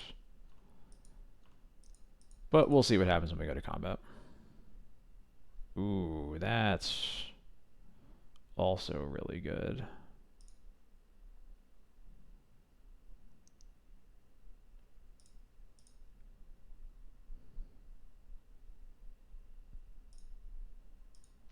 I'm gonna reconfigure onto my Bowmasters here.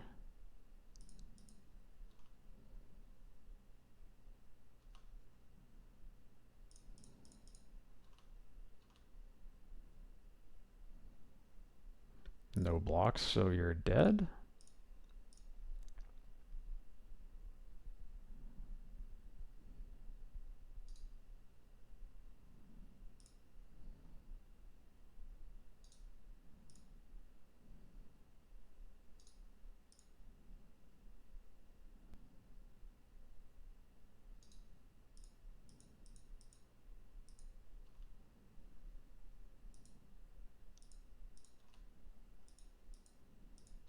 Cool.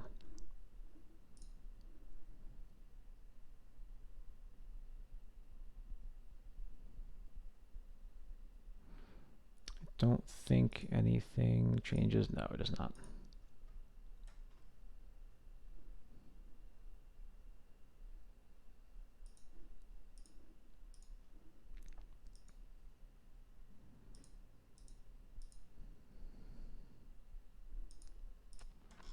It's an awkward hand.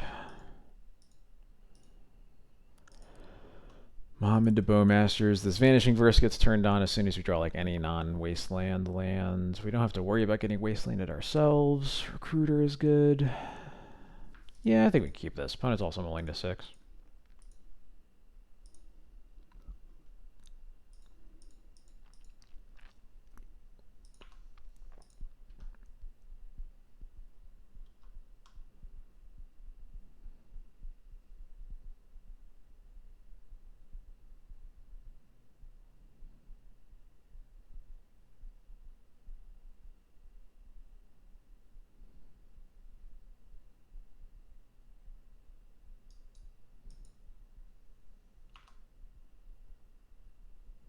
Ooh, Aether Vial. Now that's a good one.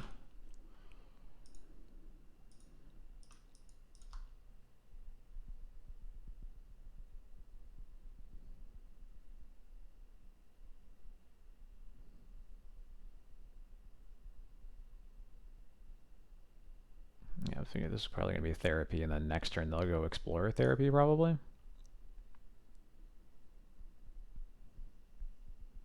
They whiff on the blinds, which makes sense. I can actually... Wastelanding that Bayou might be a problem for them. I'm certainly going to try it. Brainstorm, maybe not. I think I'm supposed to go for it, though.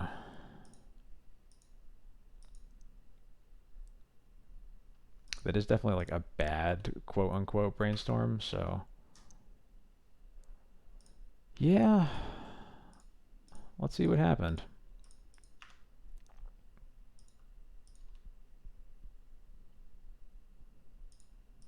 Yeah, they're digging still.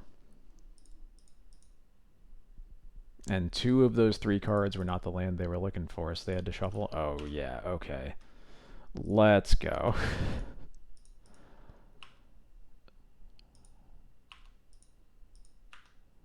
Yeah, that was a weight load of a load bearing Bayou for sure. And I get to Thoughtseize them. This is so good. Wow, their whole hand is just terrible. So I take the Veteran Explorer because their hand, they need so many lands, and their hand doesn't really do anything even with it. So we just take the Explorer, and they never get to play the game again.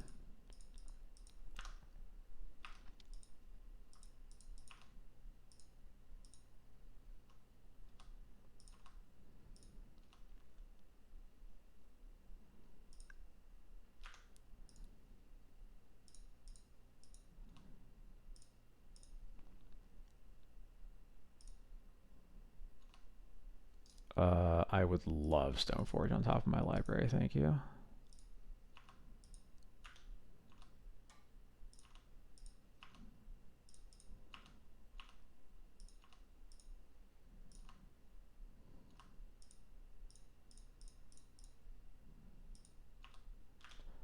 I will get... I'll get Sash with this. Yeah, Vanishing Verse. I wanted to try out having another removal spell in my sideboard. I've had one for a long time, cut it for a bit. But I wanted one that was faster than the usual options, and it kind of felt like how many? It kind of felt like Vanishing Verse doesn't have a lot that it misses against. Importantly, I would think I was probably getting Scarab Swarm there, but my opponent doesn't want me to think about it anymore, so.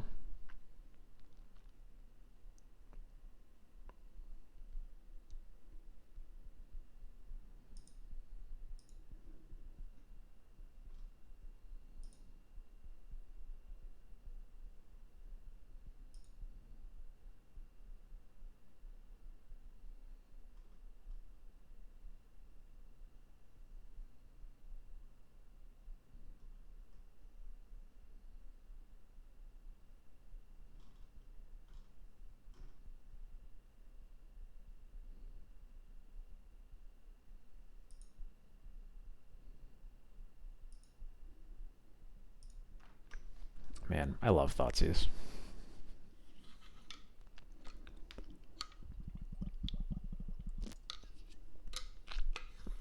Is that deck still good? I think the only issue I take is if you could ever say that Allurin was good. I think it's always been kind of cool, but it has a lot of good tools, honestly. Um, but no, I think is the easy answer.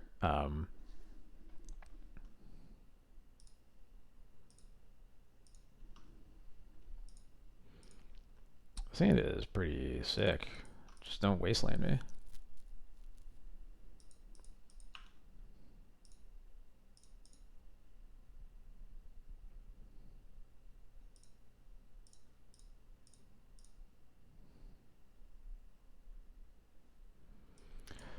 Ah, man, I love on the play.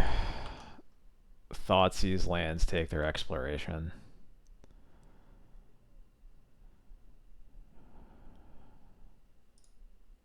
Still a turn one Urza Saga, huh? That's weird.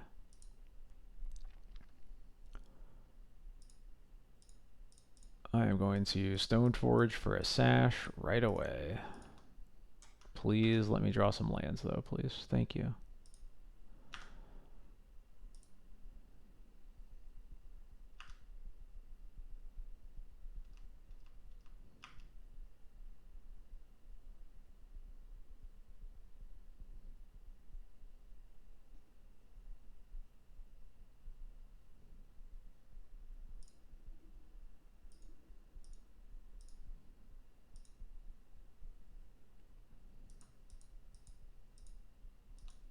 Are you... Oh, Ancient Tomb here?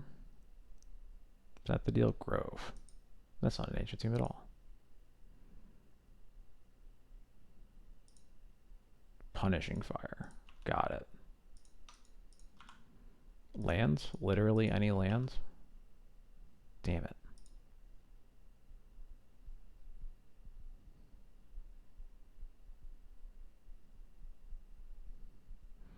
I guess I'll just have a Thalia soak up a Punishing Fire, potentially.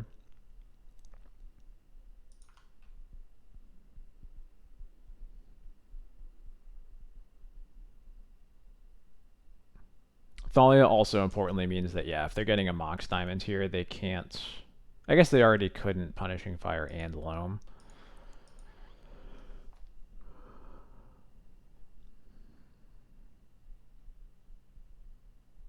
There's the drop.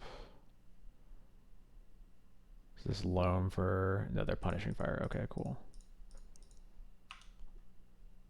Thank you. Okay. I guess here's lies the problem. We're sort of priced into taking the Punishing Fire, and then we have to deal with this many Urza Sagas. I think that we are able to do that, especially because we have the second Stoneforge that can get a Cauldron, but it does feel not amazing.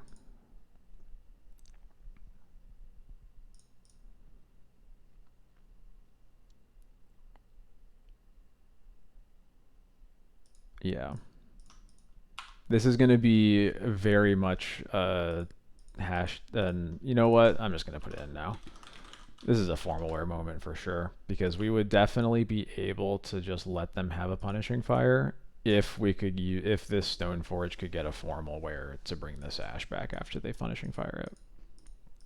I would be very happy to do that, in fact.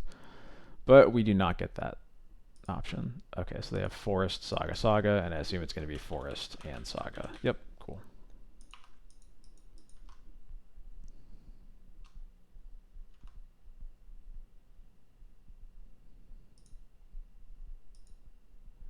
So it's Forest, Saga, Maze, 2 other cards. I'm definitely spending the mana on getting this Loam out of there. And yeah, I will go ahead and Stoneforge for Cauldron.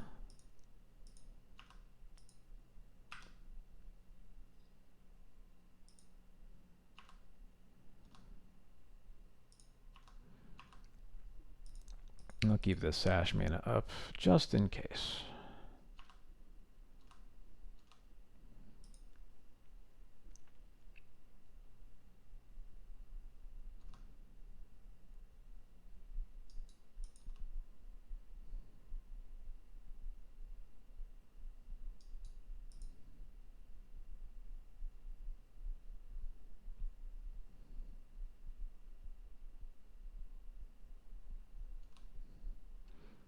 This card, whenever you commit a crime, look at the top 5 cards of your library. You may put a land card from among them onto the battlefield tapped.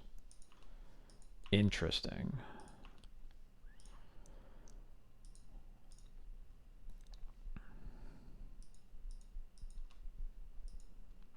I feel like I am going to be happy. Oh, even better. I was going to say I would be happy to Solitude it, but I'm even happier to Swords it.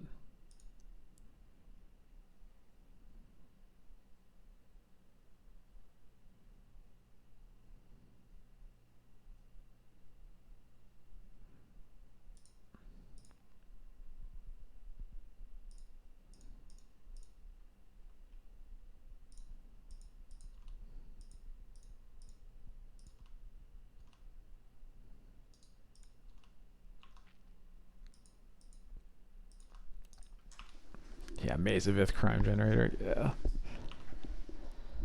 It's certainly cute. I don't know if I'd call it good, but it is cute. Now here's a question. When this saga goes off, I think that I need to use this on one of my creatures now to get it out of Punishing Fire range, because I'm guessing that this saga is going to get a Needle and name Sash. And if I'm wrong, okay. There's not like a huge punish for it.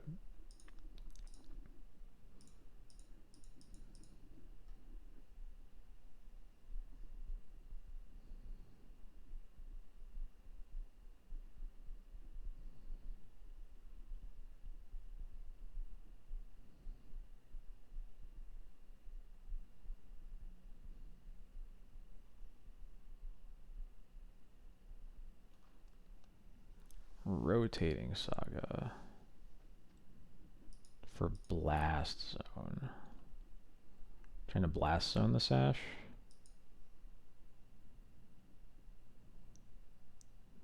Not even making a construct. Another Mox Diamond. Pitches the Forest.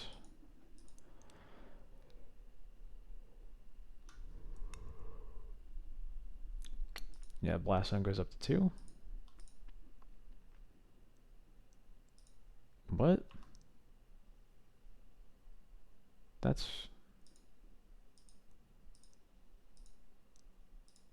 I'm guessing that was a misclick. I'm guessing that they were not intending to do that. Okay, so don't pay for Cauldron because Cauldron can't die. I am not going to pay for Stone Forge because it's of no value to me, and I will pay for this Ash.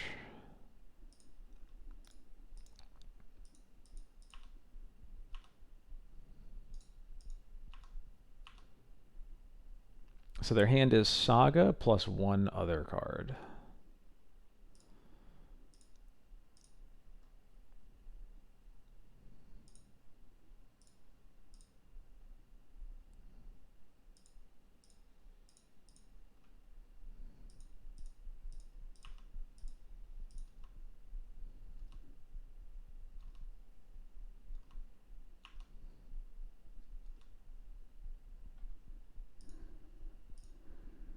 Yeah, I'm guessing that was a misclick and they were trying to click the put charge counters on it ability, but then they didn't. So here we are. I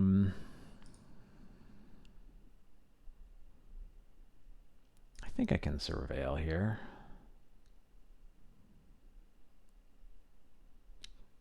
Can already get Wastelanded anyway, so No vial. I don't need that right now.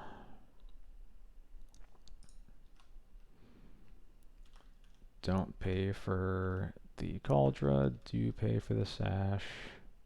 Scarab swarm is not good into tabernacle.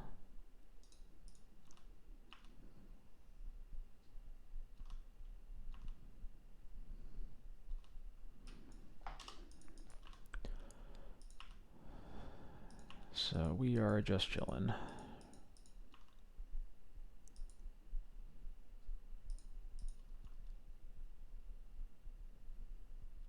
Second maze and a saga token, so we're not attacking anytime soon, unfortunately. Killing lands as D&T is just so hard.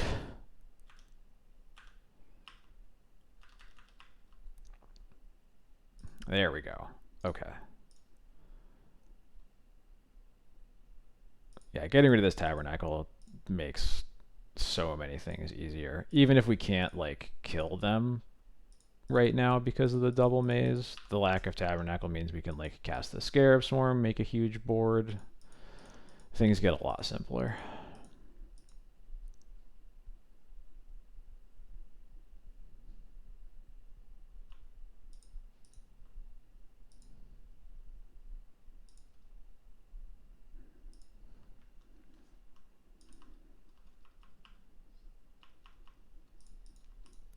Mm-hmm. Another crop rotation. It's the second time they just rotated their saga for value. Not super sure that that's what they want to be doing here, but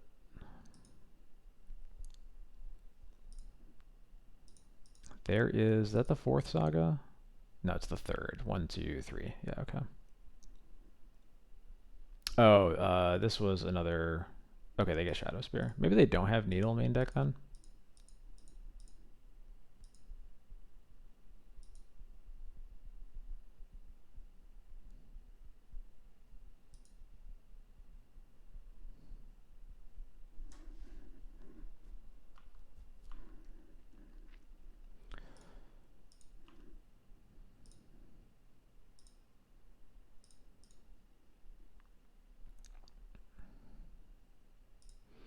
I'll eat my Thalia. And then last but not least, I'll eat my Stoneforge Mystic.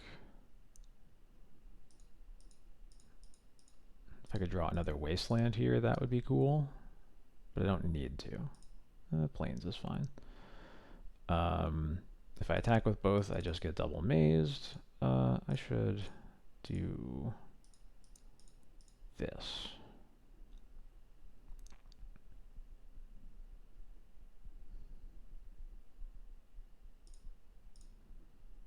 So now I'll be attack with 6 in the air a few times. They can't gain life off of their Shadow Spears because I have my Cauldron.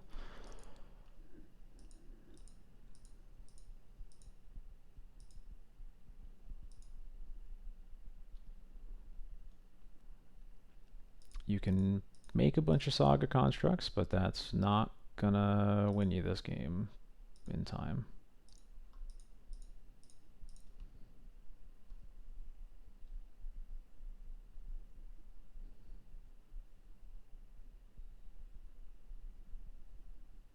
A Wasteland from them is a little concerning. Because they can... Yeah, okay. So they are going to be able to commit a crime here, sadly. What do they waste? Okay. What do you hit? Look at the top 5. They get a third maze. Okay.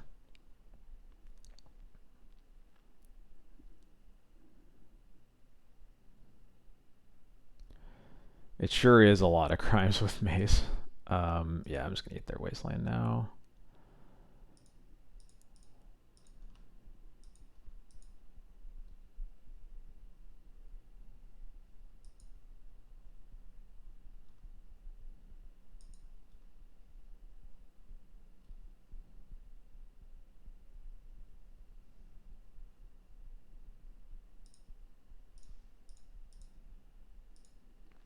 Yeah, this feels better than using a Solitude on this, so.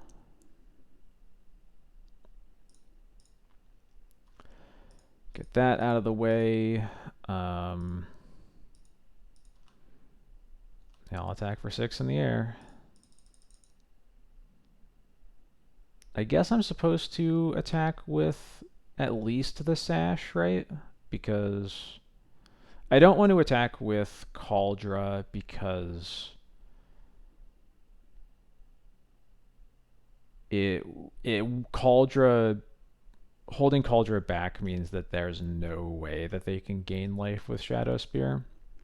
But I think it can safely attack with Sash. And it forces one of the maze activations over there, which means that we should have oh, you're gonna triple block?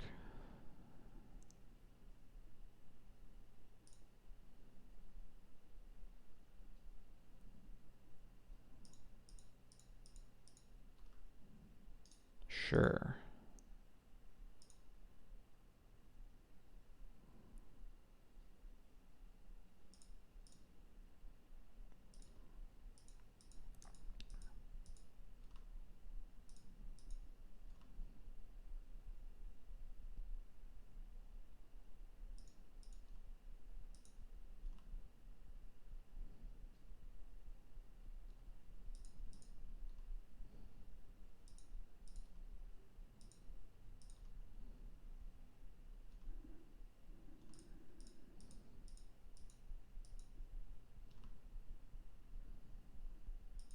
I guess so that was probably the reason not to, is that it sort of forces me to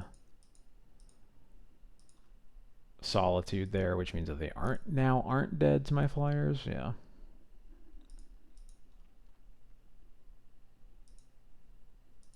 Although I guess they're dead in the same amount of time because they wouldn't be dead here anyway. Another wasteland. Annoying. Okay.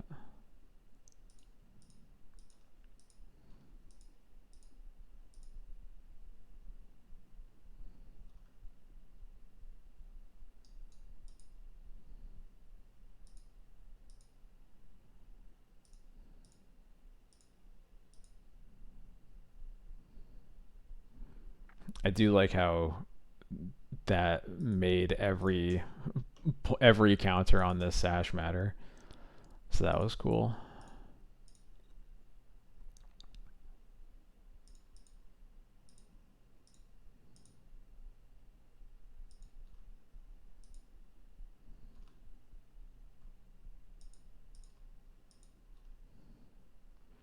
Alright, just attacking in the air.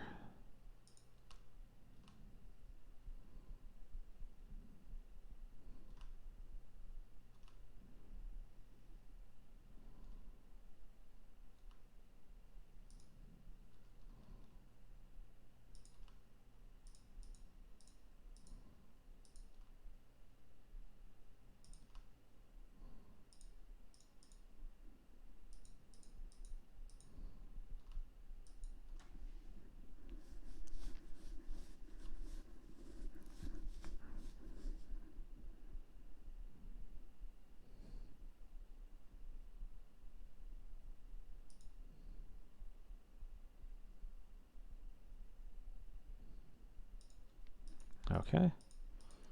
You are allowed to do that.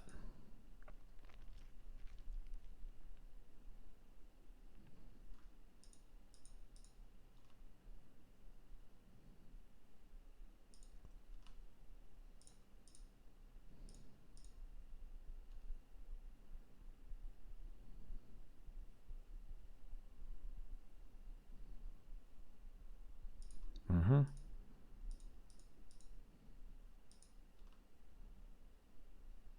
You let the other one go through. So I just kill a construct for free?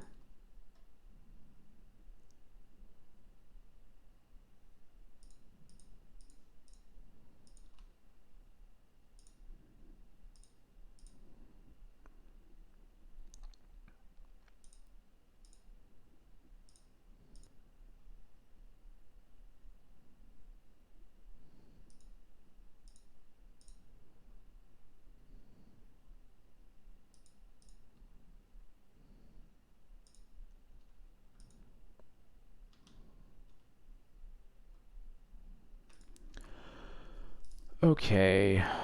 Is anything different from last turn?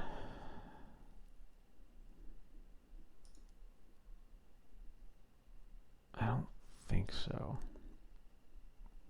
Nerdy Senpai, thank you so much for the raid. How's it going? Hope you had a great stream. Hello. Hello, everybody. Um,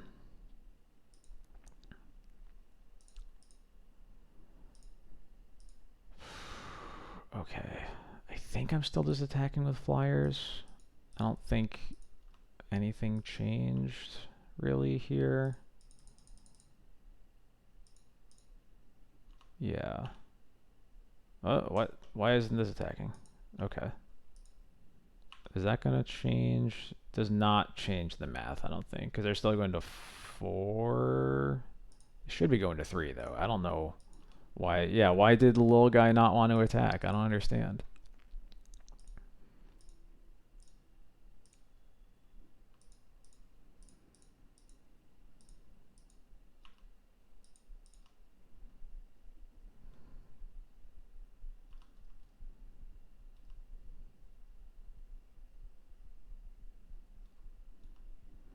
Anyway, yes. Hello, everybody. I'm playing Legacy Death and Taxes on Magic the Gathering Online. Playing against lands is a very complicated matchup.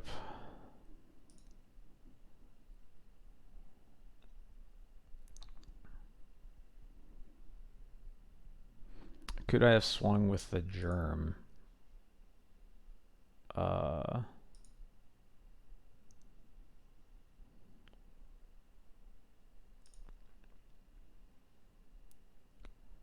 I don't. Maybe I could have, but I didn't. I didn't think that I could. Toast. I know that I have a black creature with flash. I wasn't going to cast it that turn anyway. I was going to wait until they went to 1 and then ping them. Obviously. Bringing in all these cards. Goodbye, Thalia's. On the play.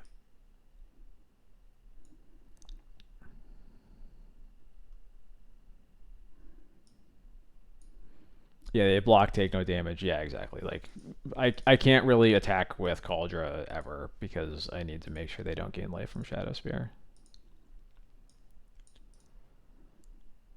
This is probably good enough. There's some cards I don't really want to still have in my deck, but Thoughtseize is just so bad on the draw.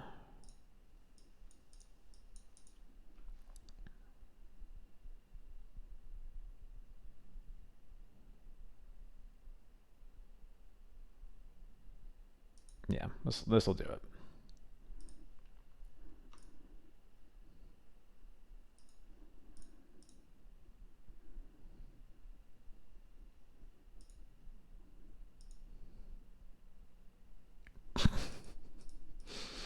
The worst part is, if I put both of them in, there's no shot that they don't just both die to a Force of Vigor.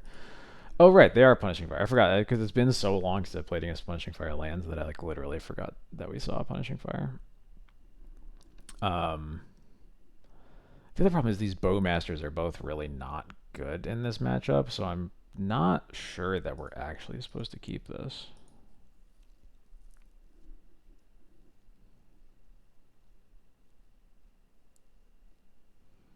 We probably are, though. I don't know.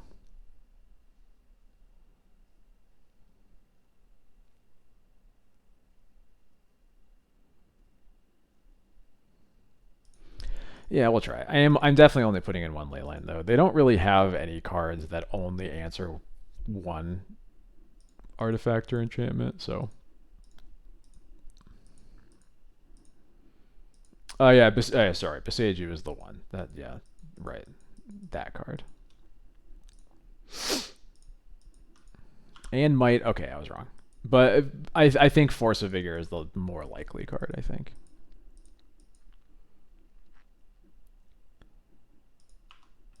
Wow. Their hand is bad.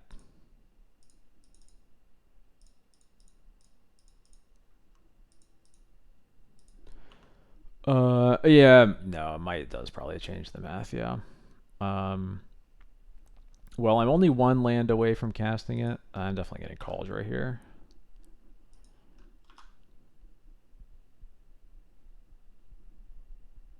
This hand didn't even really have a plan. Needle on the Stoneforge? Yeah, sure. I'll recruit for Lauren then. Oh, right. Stupid. Tabernacle.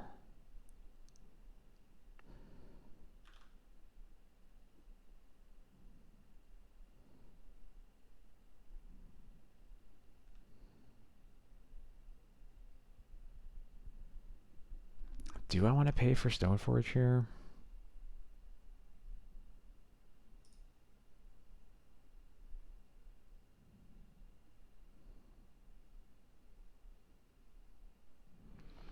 It just sucks that, like, if I pay for Stoneforge, I'm not doing anything this turn.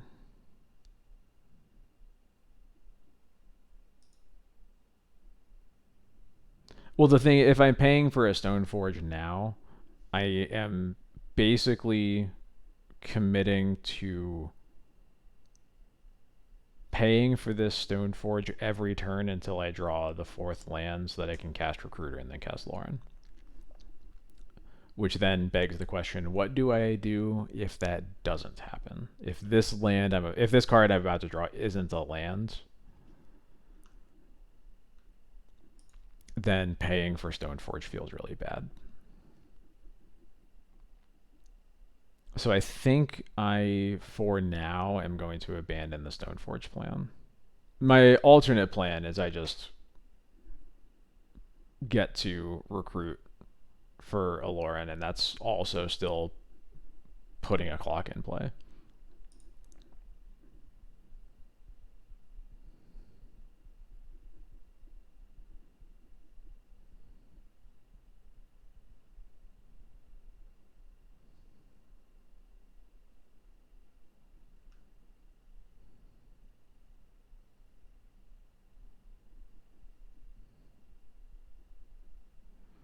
This wouldn't have happened if we boarded in Yorion. You want to explain that one? I don't quite get it. I have to make a decision. I'm gonna let Stoneforge go.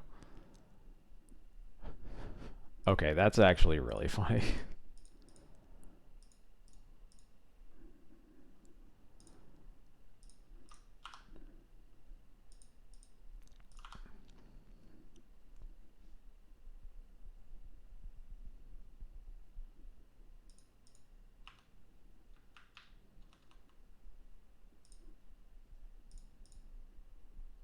I'm so talented.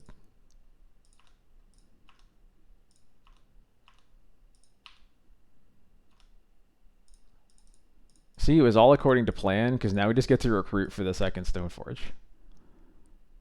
Speaking of which, formal wear moment. So, I'll thread that in there real quick.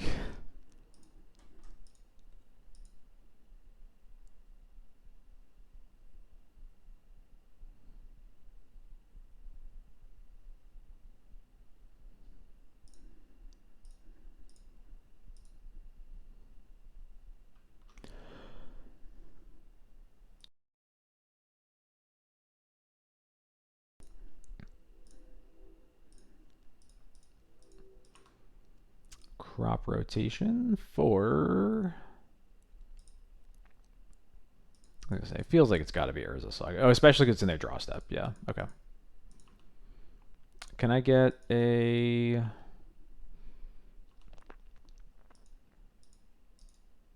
I guess I don't really care what I draw. I was thinking it would be nice to draw Caracas here. But Stoneforge is going to negate these constructs anyway. So I'm gonna get a sash so that I definitely have a second form of graveyard interaction if these if this ley line gets answered. I guess it might get answered because of the aforementioned haywire might. So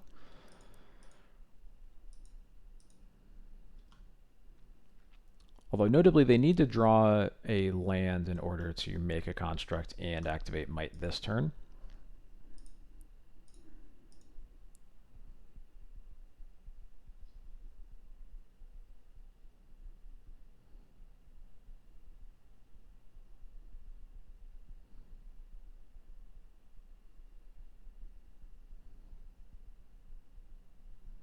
Oh, they choose not to.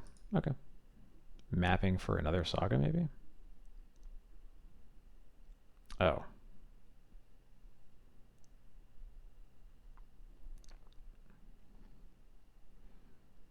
So they can crack, map, play, stage, and have Lage. So I might just be dead. We'll see. I do have Lauren draw at least 2 extra cards to find an answer. If there's stage, stage is in play.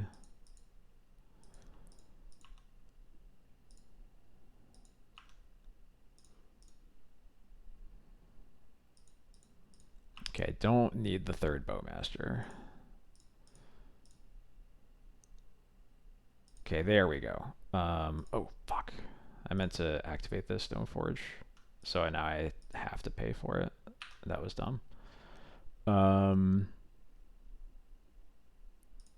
I will... I'm paying for 1 more of these. I think that I would rather have the Lauren in play than the Recruiter. So I'll let the Recruiter go. And then pay for Lauren.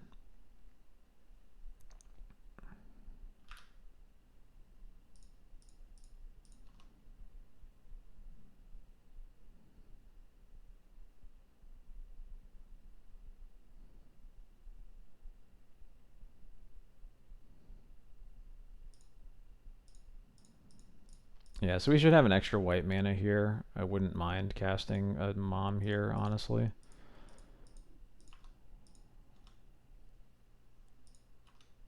Although I guess Mom, honestly, is also kind of a nice card to pitch to this Solitude. So, either way.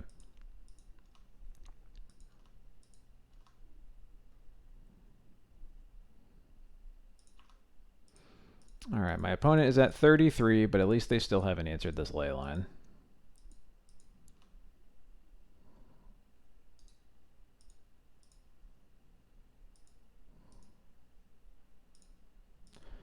Thank you, Lauren, for bailing me out of that one.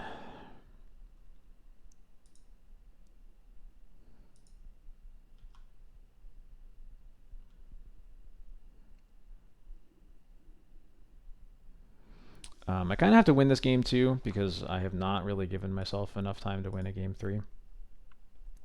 But we'll see. Lookout again. Okay. That is fine. Not paying for the Germ, not paying for Stoneforge. I will pay for Lauren.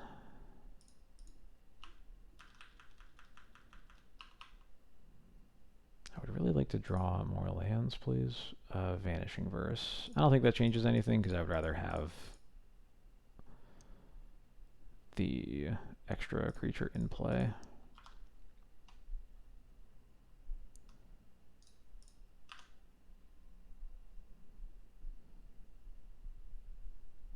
Verse also, importantly, can answer a Merit Lage if I need it to. Yeah, Lookout is pretty interesting. It's the first time I've heard of lands lists trying this out. It's the first time I've actually played against one, but it does some things. Oh, gross. I don't like that at all. Because that means I can't really attack anymore unless I find an answer.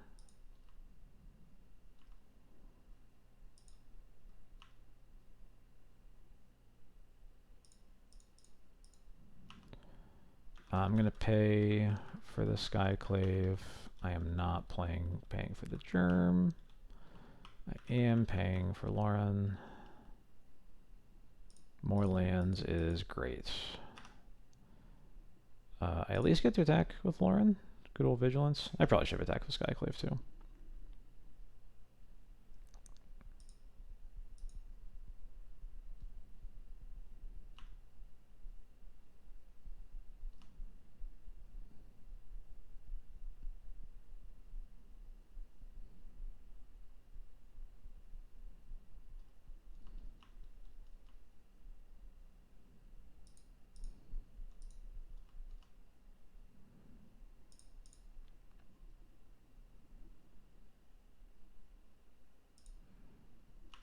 All right, what do you got for me, deck? Yeah, I'll take a Wasteland. Always happy to Wasteland a Tabernacle.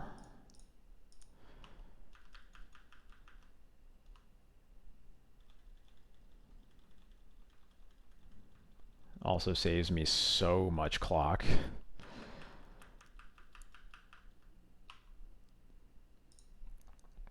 All right. Goodbye, tab. And that does let me also finally cast the Sash, and I'm going to start making that big.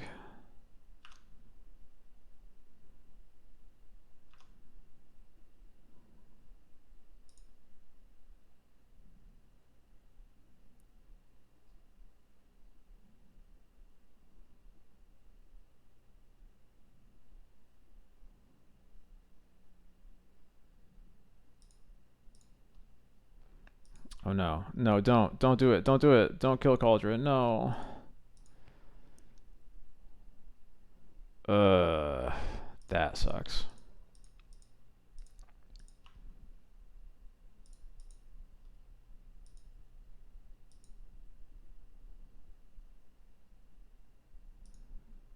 That is a hell of a turn from them.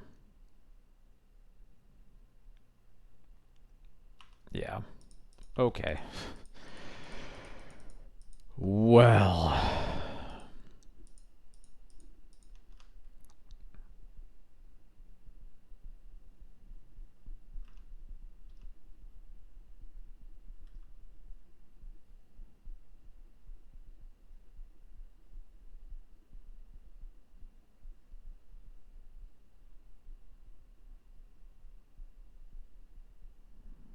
Actually, wait, if they had that, they were definitely supposed to do that in response to me wasting their Tabernacle. I guess I was gonna eat it. I eat it with the Sash either way, I guess, but I don't know.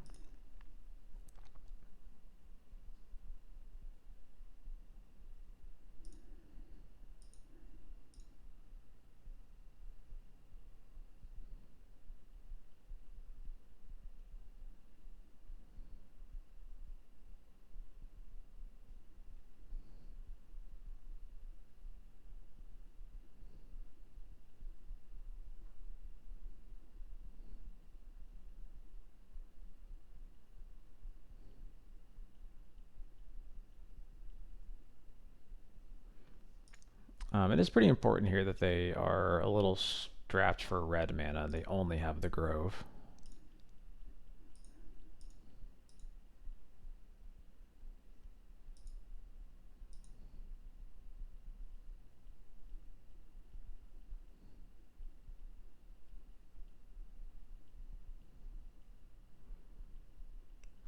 I had been trying out pest control in D&T a couple weeks ago. This exact kind of board state is why I think pest control is pretty sick. Killer Explorations, the Shadow Spear, and the Constructs all with one card. Just does so much.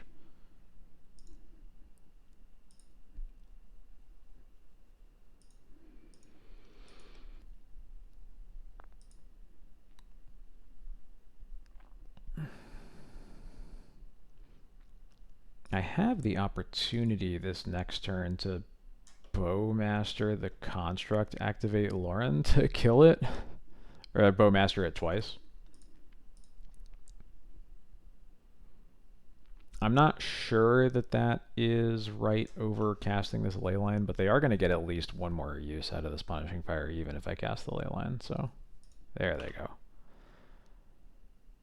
Another land is really nice.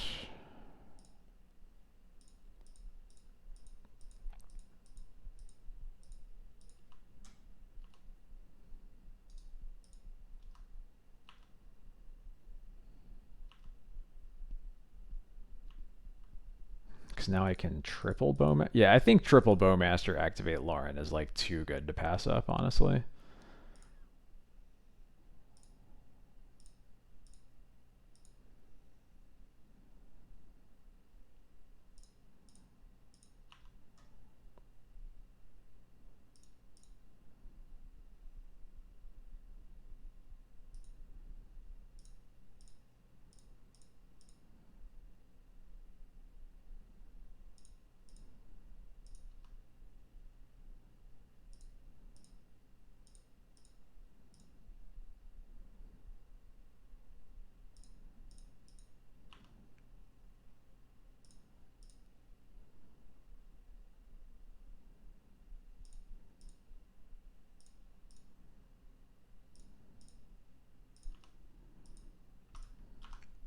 And I get to F6. So much value.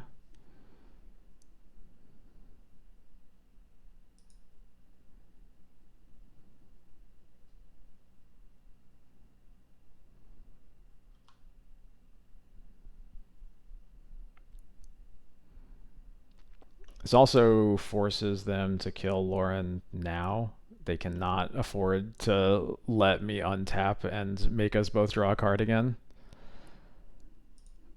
They empty loam and they what? You what?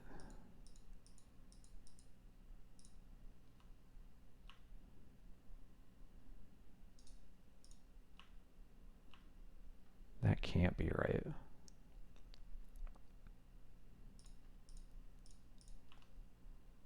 Okay. I guess I was supposed to cast the Leyline pre-combat, but I think I'm gonna get Sash here anyway.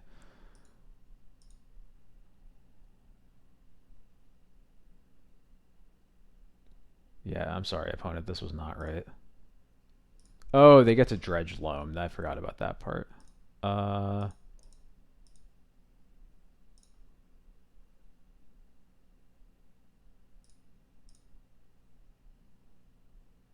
yeah, I definitely should have cast that vanish the Leyline pre-combat. That was a goof.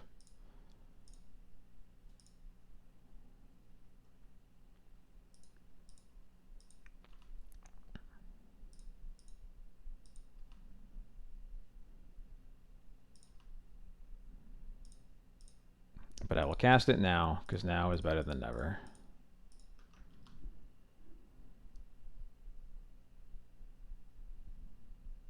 Because this, at the very least, the Punishing Fire in all three of these lands should not be in their graveyard right now.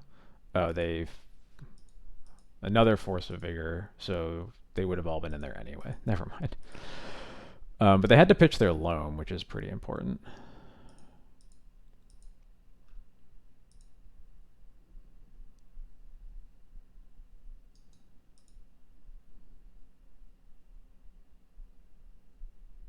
And they still don't have a second red source, so they might just be dead next turn.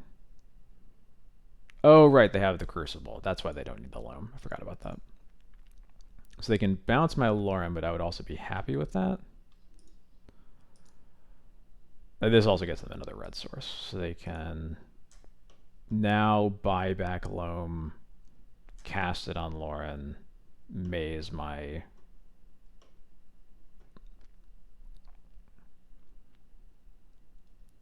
Okay, they did have another loam, or I guess they drew us. I'm confused.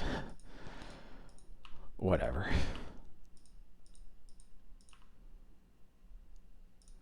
Good. I was just about to get Sash anyway, so this lets me not have to recruit for it.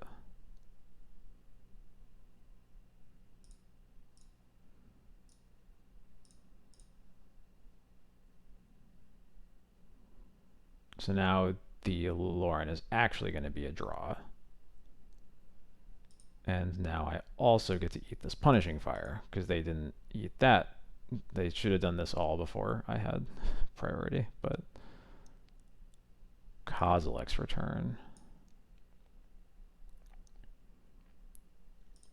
So...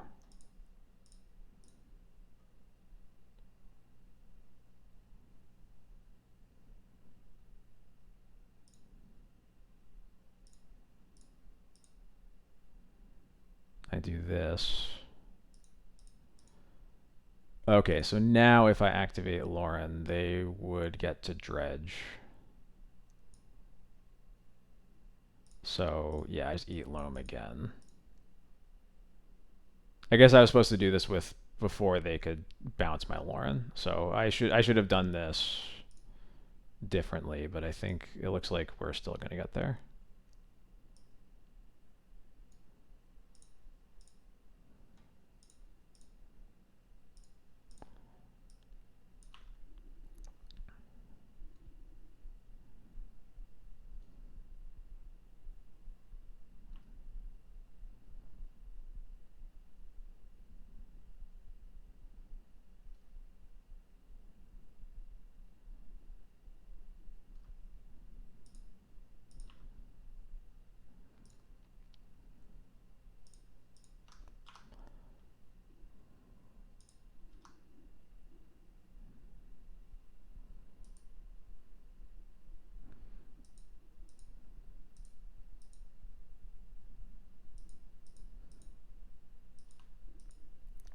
God, Lion Sash, like lands is still hard, but like it is just so hard to underestimate how much Sash changed this matchup. Getting a draw step Saga, okay. 1, 2, 3, 4. If I draw another land, then we're fine. In terms of like still having lethal.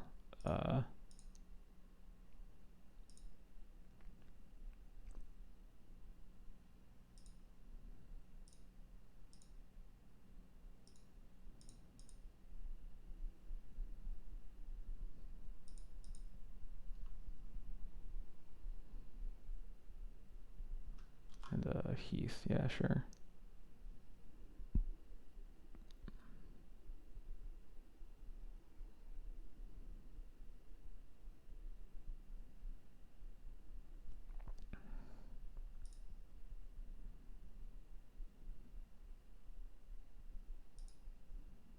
Yeah, they have Saga too. It's not, yeah, it's not that simple. But if I draw a land, it is cool. So now I. Whew. Wisp the Maze.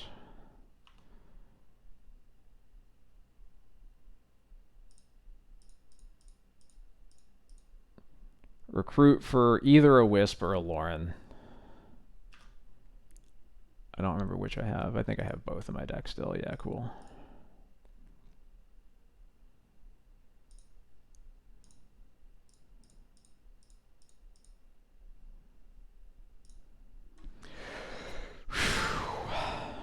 And that is how you beat lands.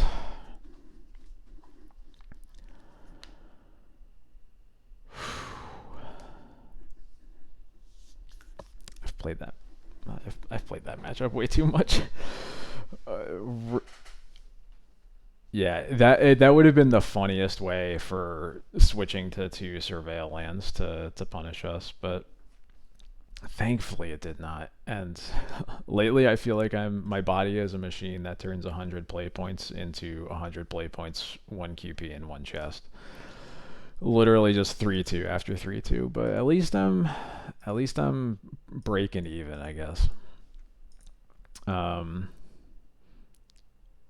What did we say? I did not really get punished by the second surveil land yet. The Sanctifiers have thus far been really whatever. I'm probably dropping that experiment for now. Go back at least to probably to Rest in Peace Containment Priest, something like that. Rest of the sideboard feels mostly fine. If I'm still not seeing a lot of Storm, I might get rid of the Mindbreak traps, but if I get rid of them, I'm mostly just like sort of scooping to the LED Echo Storm deck, but that's all right. But yeah, more than anything, please just give me pre-war formal wear already. Like, what the hell? I don't know when we're gonna get it. Just please be eventually. Anyway, that last match, that league took a while. It was one of the longer leagues we've had in a while. And I got to get the hell out of here. I got to get to sleep. Yeah, at least every other game. It's just that good. It's that important for the deck. And it is very frustrating we don't have it, but hopefully we get it on Magic Online eventually. We will see. Anyway, thank you. Did I do connections today? I think I did. But I'm going to be checking shortly if I didn't. Thank you everybody for stopping by. Thank you to all the raids. Really appreciate it. Love all the exposure. Really appreciate it. This is where you can find me on all the various different places on the internet. If you missed any of this VOD and want to check it out, it will be uploaded to YouTube overnight. You can find it at my channel there. And yeah, I also have a sideboard, a recommended list and sideboard guide for Legacy D&T. If you're interested in it, you can find that on my Patreon, as well as a bunch of other articles related to D&T in general, my favorite deck in the whole wide world. I also stream every Thursday and Sunday, starting at 9 Eastern. You can find me here on twitch.tv. I'm going to give a quick scan for any other people who might be streaming Legacy. It feels like we've been coming up relatively empty lately, but we'll see. Might at least forward everybody over to Caleb in the end. Let's see. Legacy. That's modern. It's vintage cube. We can go over to Matt. Yeah. All right. Yeah, Swarm is like just it's a good card to have. Formal wear is like now just frequently a card you just want so much. Yes, we'll send you over to Matt Cornier doing some vintage cube stuff. Thank you everybody, and I hope you all have a wonderful evening.